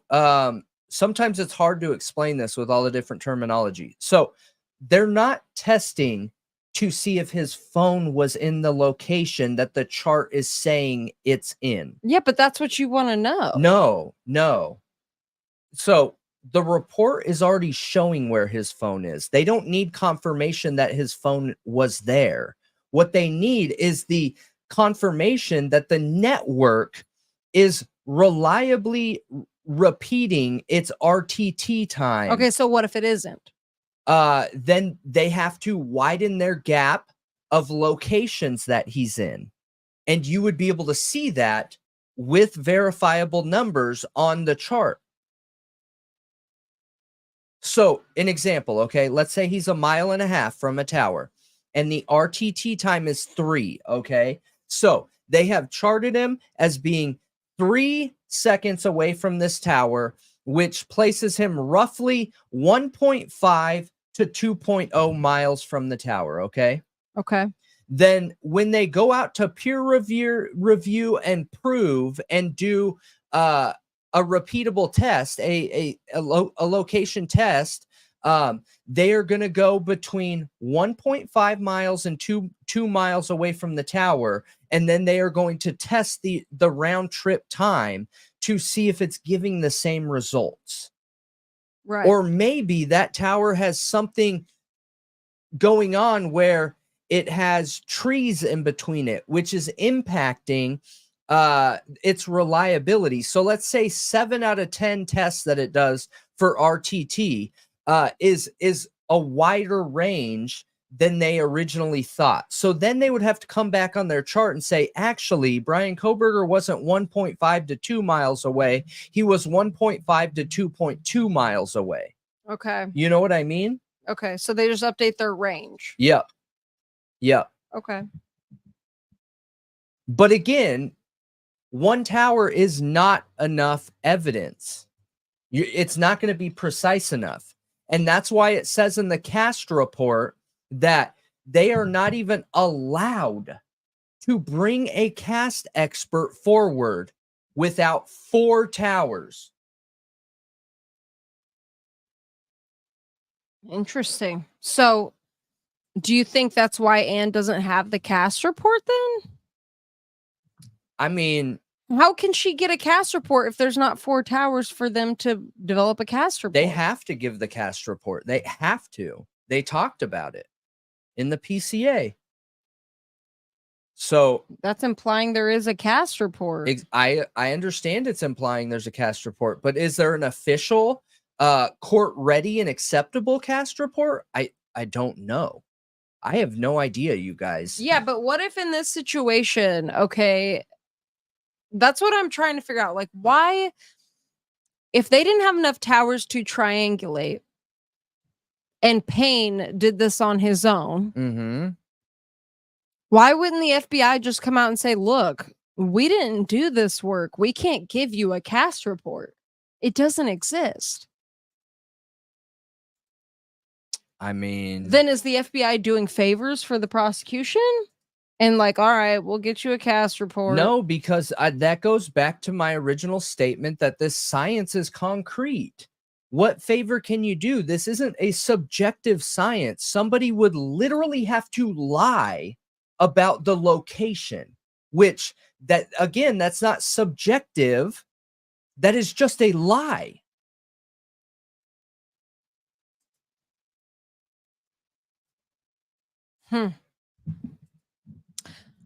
And cast report can include geoblended data, correct? Yes, it absolutely it can include the GPS, it can include the background application data, Bluetooth connectivity, all those different things. So oh yeah, it absolutely can. I'm really curious if the cast report is going to include those things in this case, because we know they got some background application data. We've seen warrants. It just makes you wonder, is that going to be included or not? Yeah, I'm curious. I don't And did know. it end up not proving what the state was hoping it would prove? I don't know. It's interesting. It's odd. Again, we don't have all the information, so it's hard to even assess when you don't have all the information. I agree with you. It's really difficult to say. I just don't know if we're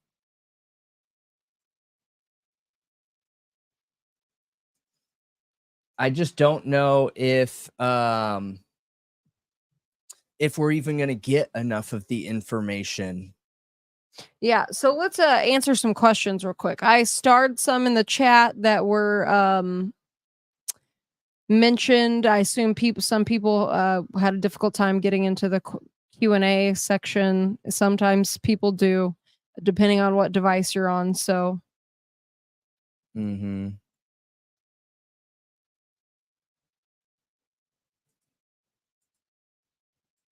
Okay, I am going to it now.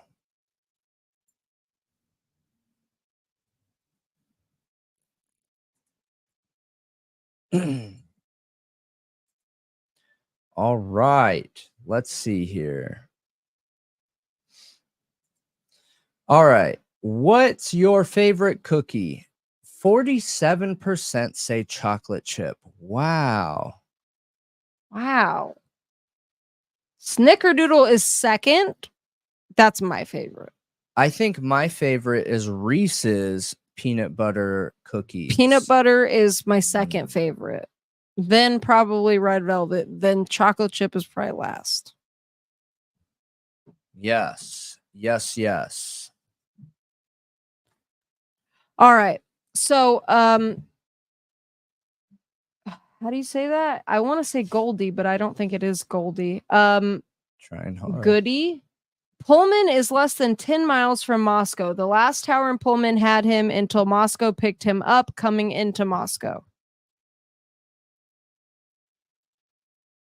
Wait, say that one more time. Pullman is less, and I'm bringing this up because, yes, they are close together. Pullman is less than 10 miles from Moscow. The last tower in Pullman had him until Moscow picked him up coming into Moscow. Yep. Actually, I don't know. I think that highway in between the state lines is a dead zone from what we saw on the map. There's a little dead zone right there. Yep. Right where the cannabis shop is, actually. Like that area right there has a lack in coverage where it's pretty spotty. Yeah, because it's a micro tower. There's a on micro cell. Theophilus and on the water tower. And then there's a little mini booster or something off to the left in Pullman. There's not a... Oh, wait. Is there a tower covering up to the state line? I think there is. I think there is a big tower. A tower. Yeah, I'm pretty sure there is a tower. I need to go it's back once you get into Idaho, I think where it's a little bit of a dead zone. It just there wasn't good coverage in that area because you are switching off to towers. Yes, absolutely. But yeah, one of those towers, I think it might be the water tower. I think that directly covers the highway. Specifically, but I don't remember. Okay, let's see here. I don't know if this actually has that.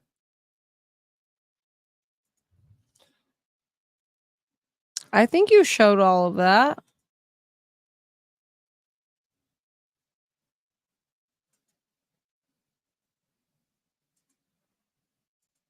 No, that doesn't have the full breakdown. So why don't you pull up the actual map? Because it's too hard to go through it. I need to be able to do it when we're not on live. Okay. But here you go, guys. I will share this information here. This is the cell phone video. That's still very relevant, but we've shared it lots of times. I'm sure many of you have seen it, but if you haven't, definitely check it out. Absolutely. So yeah, get into some questions. Okay. I don't know if this is network related, but can law enforcement use anything from the world of IoT to crucify Bryan Kohberger at trial? I'm talking smart TVs, smart thermostats, smart fridges. Yeah, absolutely they could. Yep, absolutely. If there's actual evidence on there, you know. What is IoT? Internet of things, anything technology related that has a network connection. So,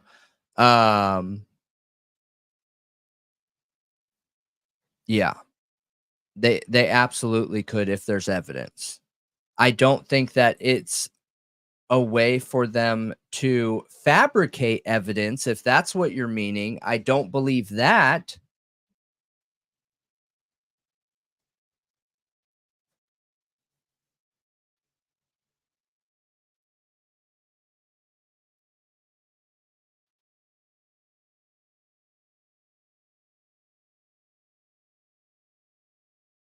What would you do differently from day one if you restarted the way you learned the information? I'm not sure. If you can clarify that question, I'm not sure what you mean. I'm not sure.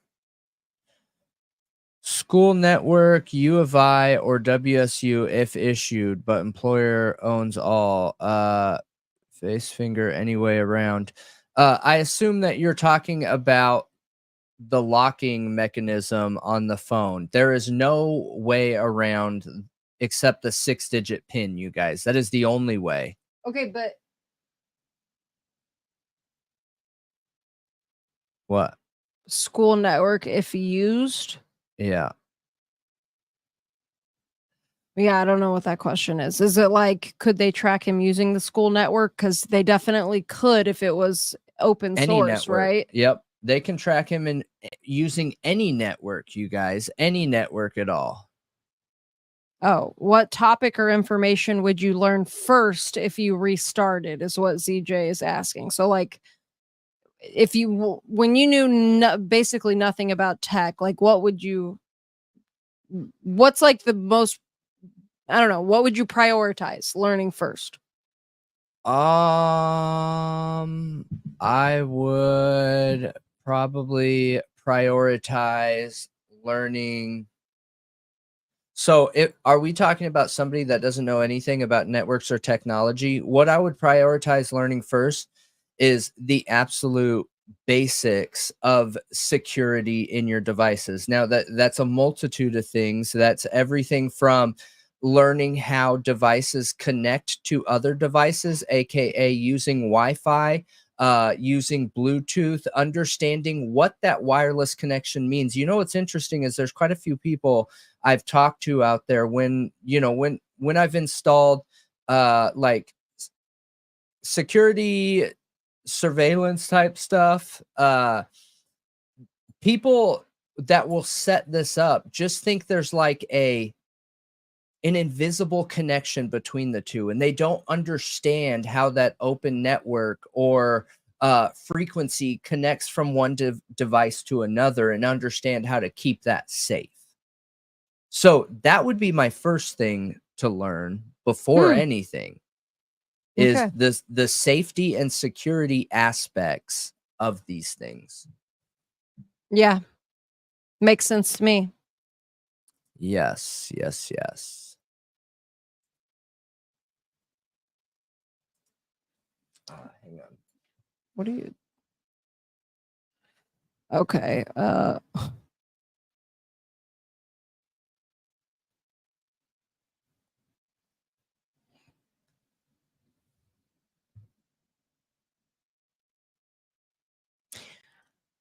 I'm trying to get into the questions. I got it. Okay. I don't know why this is being such a pain. So, next question. I think I am still a little confused. Pretend the state argues at trial, in parentheses, this is the route he took home, like the PCA. How can the defense argue that's wrong using the same data? Okay. Great question. Love that question. And thank you. Oh,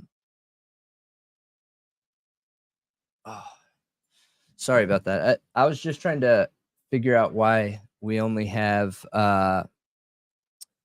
it could be because we posted this so late, but only 30% of our viewers got sent alerts that we were live. That shouldn't happen. Okay, so let me find an example picture here.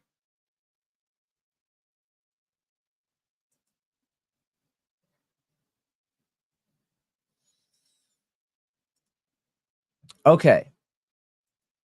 Great question. Now, remember, let's just pretend. Can you guys see my mouse? There you go. Let's just pretend that this is the road driving out of Moscow right here, okay? Okay. Now, In the Moscow area, they do not have 3 towers there overlapping. They have 1, right? Actually, we'll put it over here because this is by the number we need. So the road's right here, right? They don't have 3 towers. They only have 1. So where the differing argument could come in between the defense and the prosecution is, let's say the road drove through this. Let's call this side A right here, this side B, and this side C. Let's say the road drove through A6, right? Right here. A6, right? Okay. Well, A6 is 12.6 miles away, meaning that from line 5 to line 6, it's like 2 miles. It's 12.6 miles away from the tower. And you're saying in between the last 2 circles, it's like 2 miles? In between these last 2 lines? Okay, yeah. Yep. From here, from right here to right here is like 2 miles. Okay. So if Bryan Kohberger is on the road and he's in the area that is what we're calling A6, then there's an argument to make that he could be anywhere in this. That's a big area. Massive. Like 2 miles. You know? Mm-hmm. That's a large area, you guys. It is. 2 miles is a lot for a defense and a prosecution to argue. Wild. Absolutely wild. So that's what I would expect. Here, let's... Please tell me that that image is in here of Bryan Kohberger's route. I don't think it is. Hang on.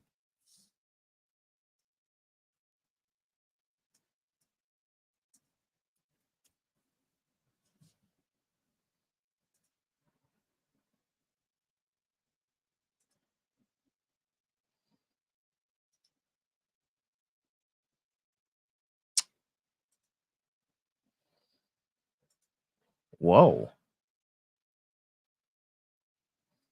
Okay. All right. You guys see this here? Okay. So there is a tower right here. Can you guys see my mouse? It's by Blaine, actually. tower. I think it's further down. Right. Is it further down? It's it like could be. Blaine area, I thought. Or I don't maybe remember. not. I don't know. I wish I could use my drawing because I'm an awesome artist. But okay, so the tower is right down here. Okay. And there isn't another tower that overlaps until down here. Right. Yeah. There's no other tower that overlaps him going down that highway So from what we've seen. Effectively, we have 1 tower, you guys. And this is a large tower. Yeah. So how far over does this tower go? You know? And what is interrupting the service? From what I saw, it went straight up. It didn't even go to the left. No, this was except a true for the tower. highway. This was a true Yeah, tower. it covered the highway, but it didn't go like really over state lines very much. We need to pull it up, but this is a large tower. This is the only large tower in this area. It is massive. I know. It is a full-size 80-foot, or I'm sorry, it is a full-size 200-foot tower. Oh, okay. So I mean, I know it was big. I saw that, but I thought most of the coverage went up, is what I thought. Up and to the right, not up and west. no, because that tower covers the 1122 in the furthest distance of coverage. Okay. So but anyways, so let's just play off this theory, right? Okay. So the prosecution is saying his phone is off and he's in this area, but I'm sorry, I shouldn't have said that.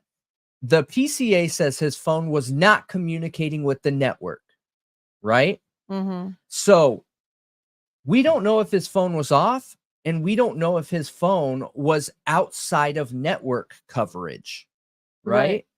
But they're saying that he was in this area. is this tower, and I can find out, is this tower possible to cover over here? I don't know. I don't believe so. That doesn't seem very likely because towers don't go that far anymore, but it's worth looking into. I don't know. But one thing I can tell you is that he can be anywhere on this at that time, and we would have no idea, none whatsoever. And there are multiple roads that drive through the middle here, dirt roads. Yeah, I think people are just questioning, like, that can't, if he was over in the area of Wawaway Park, it's not possible for what the PCA alleges to be true. Yeah. Yep. Somebody's lying. Yep. Or one thing that I've wondered is, let's say the time of the crime is not as late as they have said it is. Right. It happened earlier. Like 3 a.m. Right. Yeah. Right. That the time of the crime changed to match the suspect because they didn't have enough evidence to pin the crime on who they believed was the suspect at that time, but they had enough evidence at a later time. Right. Is that a possibility? Maybe. And remember, every cop, if they don't agree to this, then they're lying to you. Every cop out there will admit that they get tunnel vision. All of them. Because all people get tunnel vision. Yes, of course. I get tunnel vision all the time. It happens to me a lot. You guys have seen it on here. But two-toned. But right. But is any of that stuff possible? It could be. And is it possible that he did the crime earlier? And the evidence that they're going to use for Wawaway Park was where Bryan Kohberger was getting rid of the knife. Is he guilty and he committed it way earlier, but knew not to take his phone, knew to leave it at home or somewhere else, not with him, did the crime, and the law enforcement changed the time of the crime so that they could arrest him, but he was getting rid of the homicide utilities at that time. So, I think any of these things are possible. And like we say every time, I am not a Kohberger. I am not here to support Bryan Kohberger's innocence or Bryan Kohberger's guilt. I just want to know and understand what happened here. And I don't think we're getting 100% of the honest truth and evidence from law enforcement. All right. Yeah, we're just gonna have to cover that stuff tomorrow. Yeah, I was just gonna go through it like real quick because it's really late. We spent a lot of time on this. Why not and save it for tomorrow? We'll go deeper into it. Just a few like things that are happened today. Okay. Well, we have 19. Well, it was up to 19. Okay, of the jurors have been seated in. Question. Okay, you got to give the rundown. Go ahead. Go ahead. Forget it. Are you sure you don't want to save that? I don't want to go back and forth. Just go ahead. Okay, so this is an important one, and this could be long-winded. So, is there any way Bryan Kohberger could fool us on where he really was? Yes. Yeah. Absolutely. I think you should probably just do a whole show on ways Bryan Kohberger could fool us. Yeah, I mean, listen, the example that I just pulled out of my head just a second ago, I think is a very real possibility. Very and what real was that? possibility. So, okay, throw everything we know about the crime out the window, okay? Let's say the crime happened around 1-2-ish, okay? Okay. And right when the victims got home, like right when they got home, the girls or whatever, right? Around that. or like 1-ish 2 time frame. Okay. And Bryan Kohberger did the crime, but he's smart enough with all his technology background to leave his phone somewhere else, turned on with YouTube playing, and not have it with him. And he conducted the crime between 1 to 2 a.m. Then he leaves and goes and gets his phone. And remember, his car does not have GPS. There is no way you can tell where he is with just his car. He leaves to go pick up his phone, okay? Once he picks up his phone, he drives to Wawa Way to go get rid of the blade, the bodysuit, anything else that was used. Maybe there was more than one weapon and we don't know. I don't know. And he gets rid of all that and then goes driving for that night, just, I don't know, reveling in his amazingness or something like that. I'm making big assertions here. Like, I'm drawing conclusions on who he is without having any evidence. So just track with me here. So he just goes driving, right? Okay. And that's the evidence we see of him driving on that road that we just pulled up. This road right here. Right? Okay. And this is after the crime and after Wawa Way. Right? Now. No, well, we don't know if it's after Wawa Way. Oh, with your story. Yes. Yeah, with your story. Okay, now law enforcement, the victims are found. Okay. Law enforcement gets involved. Somehow they find out somehow they find out about Bryan Kohberger. They get a lead somehow, okay?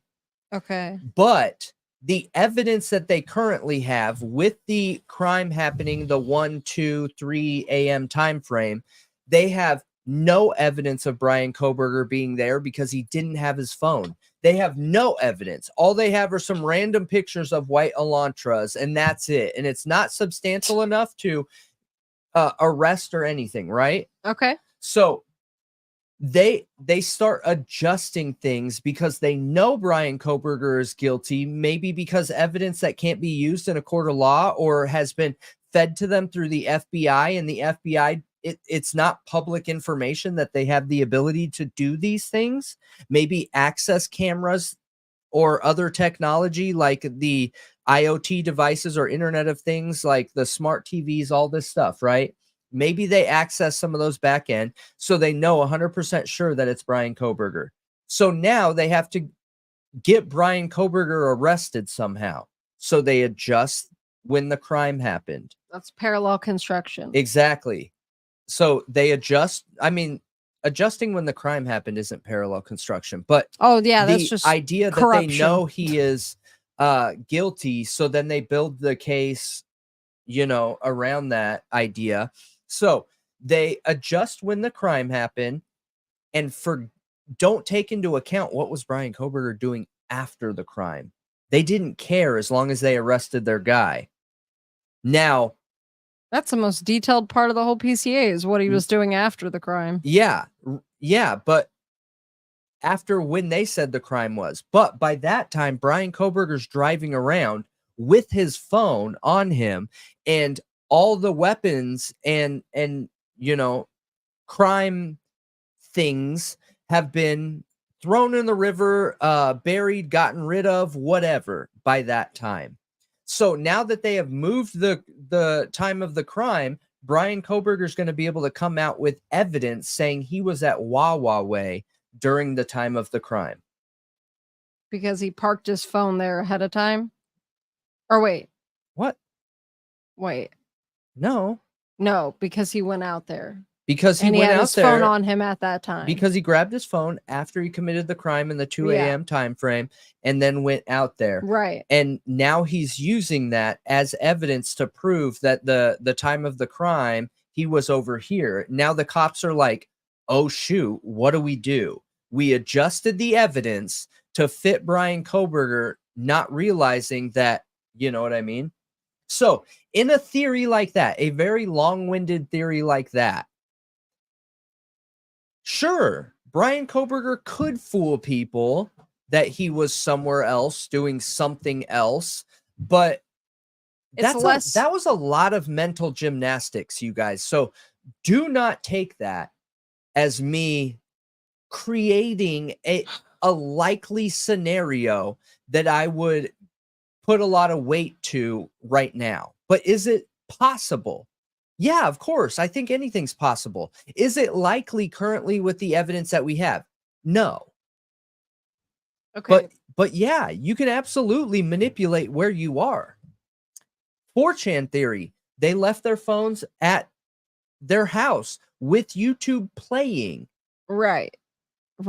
So, and obviously his phone wasn't connecting to cell towers, so he could have manipulated it in a like by turning that off, his cell tower data, right? No, you can't take your phone with you. Or putting it in a Faraday bag, and then, you know, I mean, and then once that's still risky, but okay, so what is a more tech savvy way he could manipulate? Not take a phone. You can't take any You just electronic can't take it devices. with you at all. No, not with all the applications, not with the 5G network, not with GPS, and not with cell phone triangulation. It's impossible. Turning off your phone doesn't work, you guys. Getting a burner phone doesn't work, you guys. So if you got a burner phone and have your phone turned completely off, that burner phone is going to recognize your phone, placing you there. Like, there is no workaround. If somebody is going to commit a crime, like, you cannot carry technology. Or okay, there's a back end for everything. Everything. Interesting, right? yeah, it is interesting. 1200. Okay, so You just got another question if you want to look at it. what if he put his phone in an old microwave? That's really interesting. I would have to know what is in a microwave, you guys. I know about the microwave mechanism and how it works to create the microwave with that weird almost hat looking shaped thing. However, I don't know if putting a network device in a microwave blocks the network. I think it's safer to Twizzle Stick said leave that's it what somewhere playing. that's what Snowden did. To get rid of them, you mean? No idea. I'm not sure, but I know if you microwave a device, then yeah, you're burning that. You're frying it. You're frying the technology. So, did you see Twizzle's trip to the camp area? yeah, I saw it. We talked about it in length yesterday. I mean, a little bit, yeah. Yeah. But is there more? Am I missing something? Is there like You pictures just or didn't. videos? No, you just didn't play it on the podcast or anything. Yeah, that's what I'm asking. So there's a literal video? Yeah, there's supposed to be a video. Oh, I didn't know that. He was supposed to send it, or he or she. Sorry, I don't know. Okay, I have no idea. I didn't know that.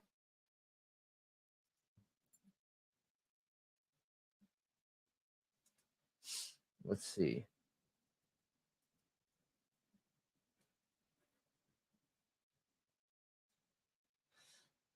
I think I need to. Oh, there's 2 videos now. Heather said that he went back last night. Okay.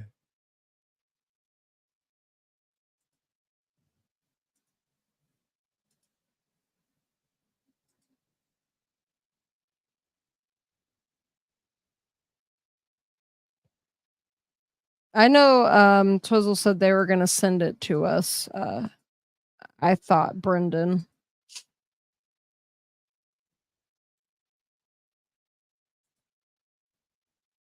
My gosh. Yeah, I thought Brendan had checked. I don't know. Yeah, Discord, Brendan, Discord. Okay, cool. Mark it. All right.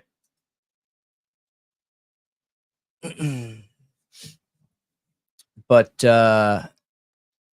okay.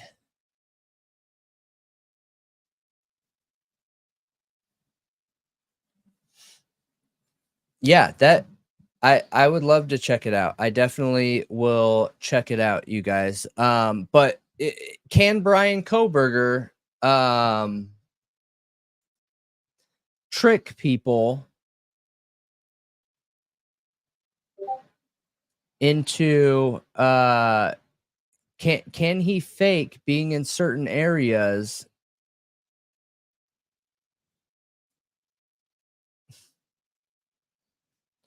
Yeah. I mean he could for sure. Absolutely. Yeah. But yeah, interesting.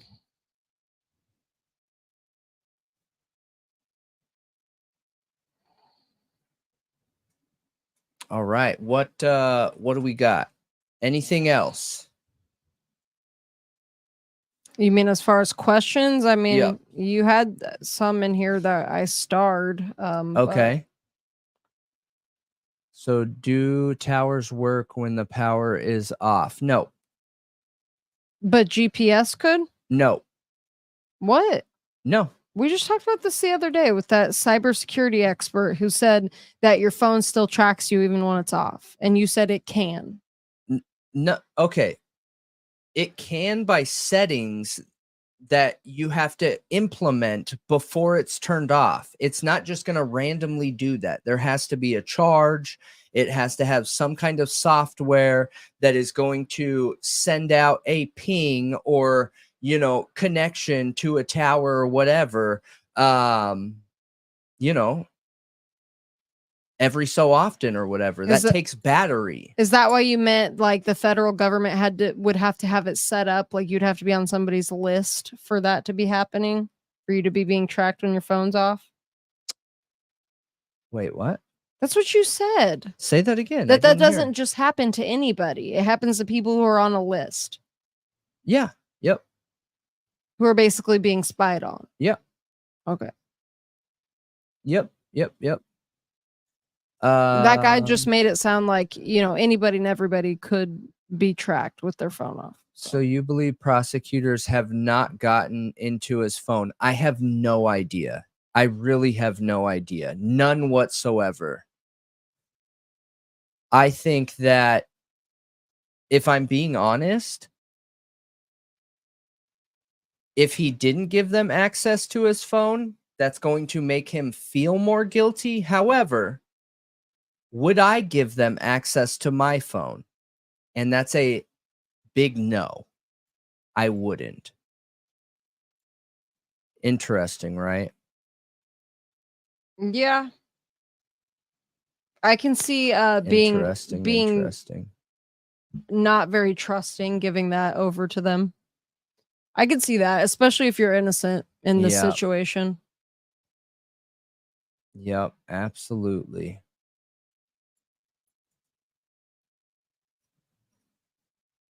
Okay, so what's more accurate? The GPS or app data. So GPS is the background application data. They're one and the same.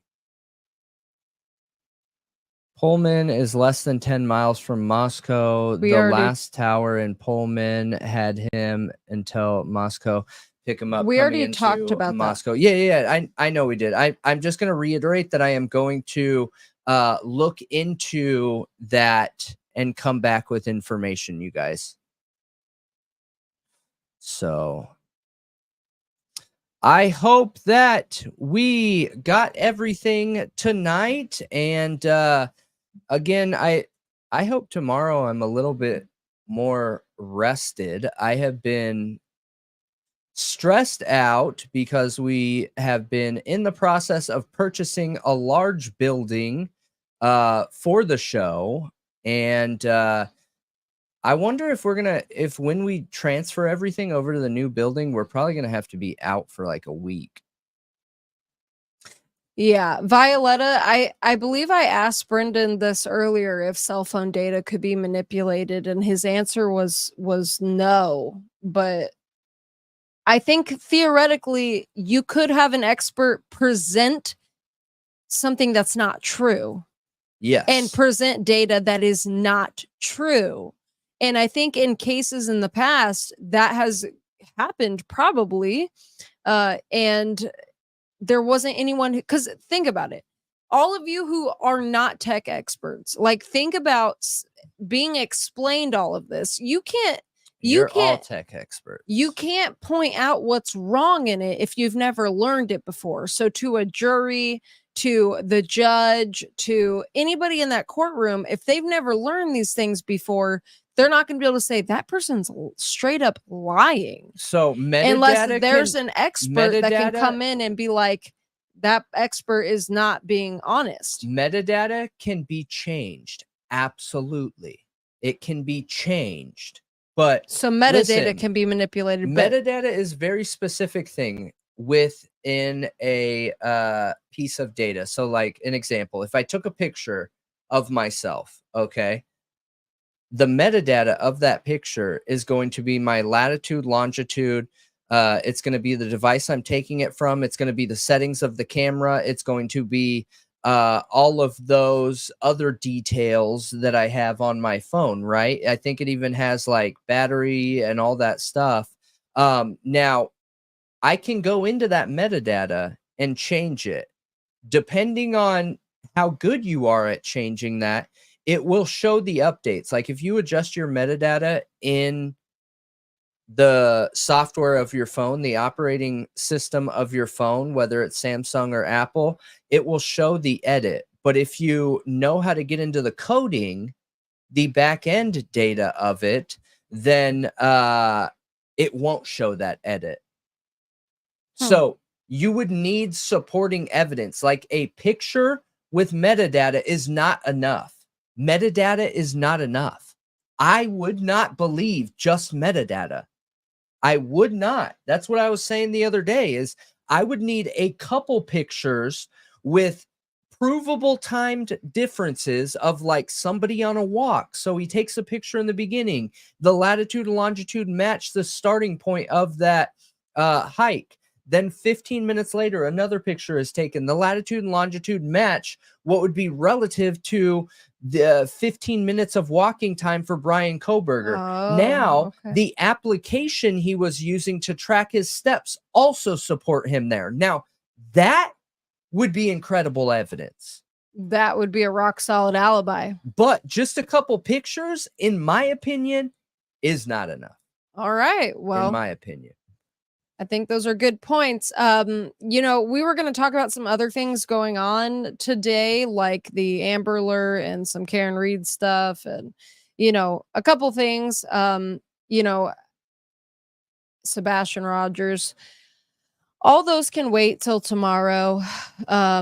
We've gone on quite a while into this, but it's an interesting topic. And it seems like it seems like you could literally just go on and on forever about it. You know, there's so much to know. There's so much to learn. There's so many variables. I ramble horribly on this topic. It would help if I brought like, yes, you do, you know, points to focus on, but so many people have so many questions. So I just feel bad doing that. You know, my ultimate goal is not just to talk. It's hopefully helping people walk away from the conversation knowing more than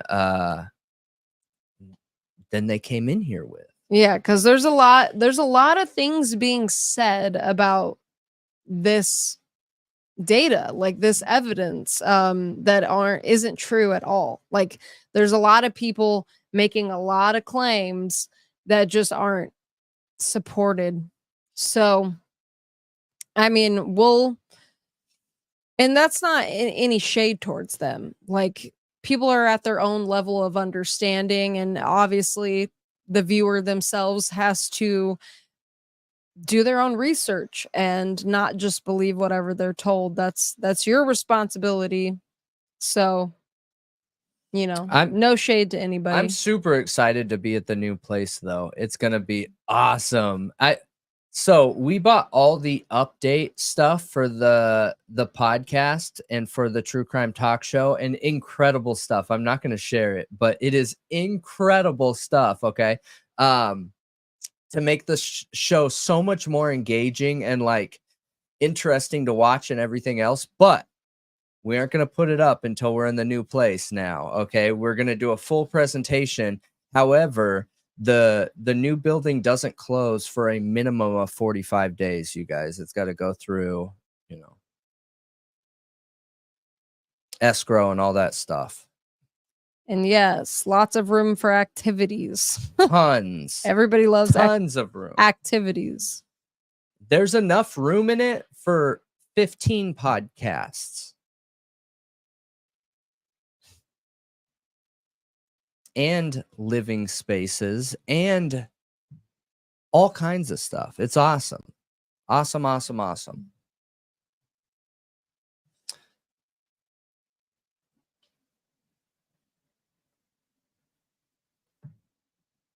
You know what is interesting, though, is the FBI has sent out a warning saying that we're at an increased risk for an ISIS-like attack, like what happened in Moscow, Russia, where that theater was shot up. They're saying we're basically on high alert for something like that. So all of you, stay safe, be vigilant, be aware of your surroundings. Maybe don't go to big events for the moment. You know, I hope everyone stays safe out there. Yeah.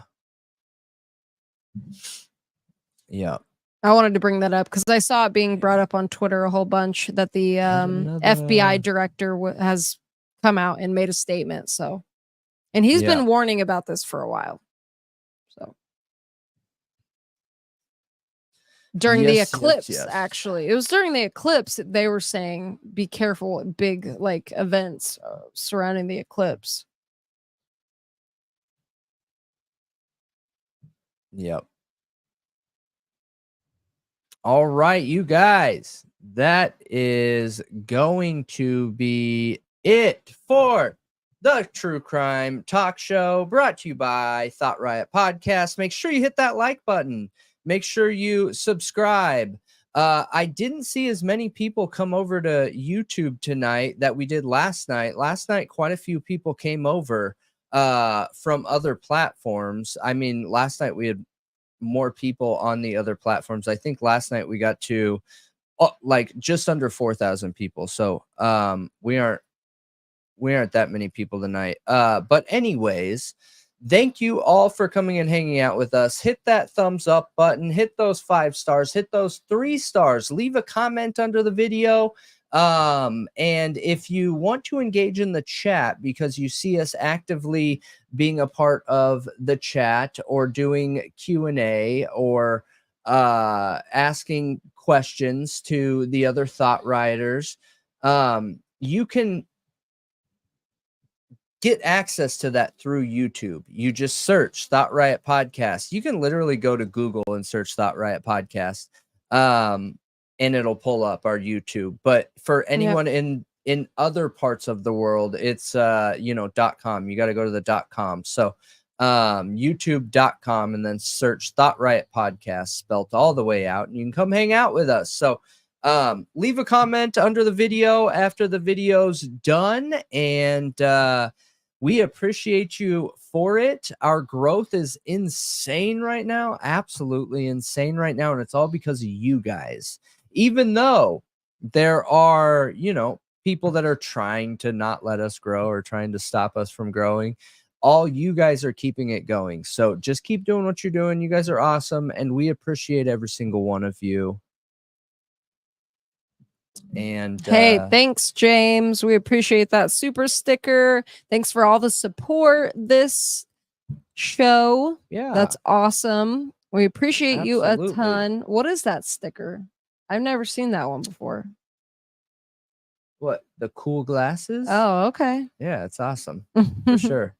But yeah, we appreciate you. That was incredible. Thank you, James. That is awesome. Super stoked to have you here. And but yeah, everyone just keep doing what you're doing, exactly what you're doing right now. We are on the up and up, and our metrics this month are already like 150% better than last month, and last month was 200% better than the month before. So you know, we are growing at an insanely rapid rate right now, and it's literally all because of you guys. So just keep it up. Just keep it up. Just know that you're winning the good fight against the people that, you know, are jealous or whatever the reason is. I don't know. Whatever. I literally don't care. It doesn't mean anything. But, you know, we are growing, and it is a good time. And this is my favorite part of the day here with you guys. So just keep hanging out and doing what you're doing. And Thought Riot Podcast for the win. Hey, thanks, Violetta. We appreciate that. Yes. Thank you. Thank you. You've been here with us for a while, and You we have. appreciate ya. Thank you so much. And I hope you guys all have a wonderful night or morning wherever you are. I saw some people saying they're in Scotland and it's like 5 a.m. there right now. And Oh, yeah. Isabel, yeah, that's awesome. We've had quite a few people from Scotland, and Germany's a really big one. Germany's too. a big one. Germany, we were in the top 5 for True Crime Podcast. No, top 3 for True Crime podcasts in the entire country. Wow. I don't know if we still are. I haven't checked those in a while, but we were for a while. We got a lot of people. Our views come from overseas. I know. We got a lot. That's why our videos have like 20,000 views on them, and it's all at times we're not live here. Yeah, because it's late here and it's like early morning over there. It usually takes a couple days too. We're hoping that you know, soon, like once we can go full time, we can have 8K. midday streams where it's better for everybody, like we got overseas viewers 13K, and 16 US viewers, 17, 23,000, 21K. Yeah, pretty much all our videos are on the up and up to 20K, which is awesome. So yeah, Discord is safe. Obviously, just like any other chat or platform, you have to, you know, you have to make sure you're being safe and that you're not sharing too much information. But yeah, it's safe. Like it's not. I think Discord gets a bad rap because people have made groups and done really bad things with them in the past. But that it doesn't like put you at more risk of like getting hacked or anything. What did you say about it being super safe with like when you share pictures and all that stuff? It strips all the metadata. Okay. So like people can't find your location and all of that. But yeah, it's a really safe platform. It's how you use it and what you do with it. I just posted the Discord invite, you guys. It is completely free and will remain completely free. And any drama in there, just know that we handle that. So you know, we keep it. I mean, you can have adult conversations in there, different than what we do here. Here, it's got to be family friendly, and there's no way around that. So anybody could get removed for, you know, not following those. But on any of the other platforms, I mean, it's just all about respect to each other. So, you know, just come hang out, and it's awesome and a good time, and we appreciate you and want you guys in there hanging out with us. Yes. But again, everybody have a nice day or night wherever you are, and we will see you next time. Yes. We appreciate you all. Keep doing what you're doing. See you guys later. Bye.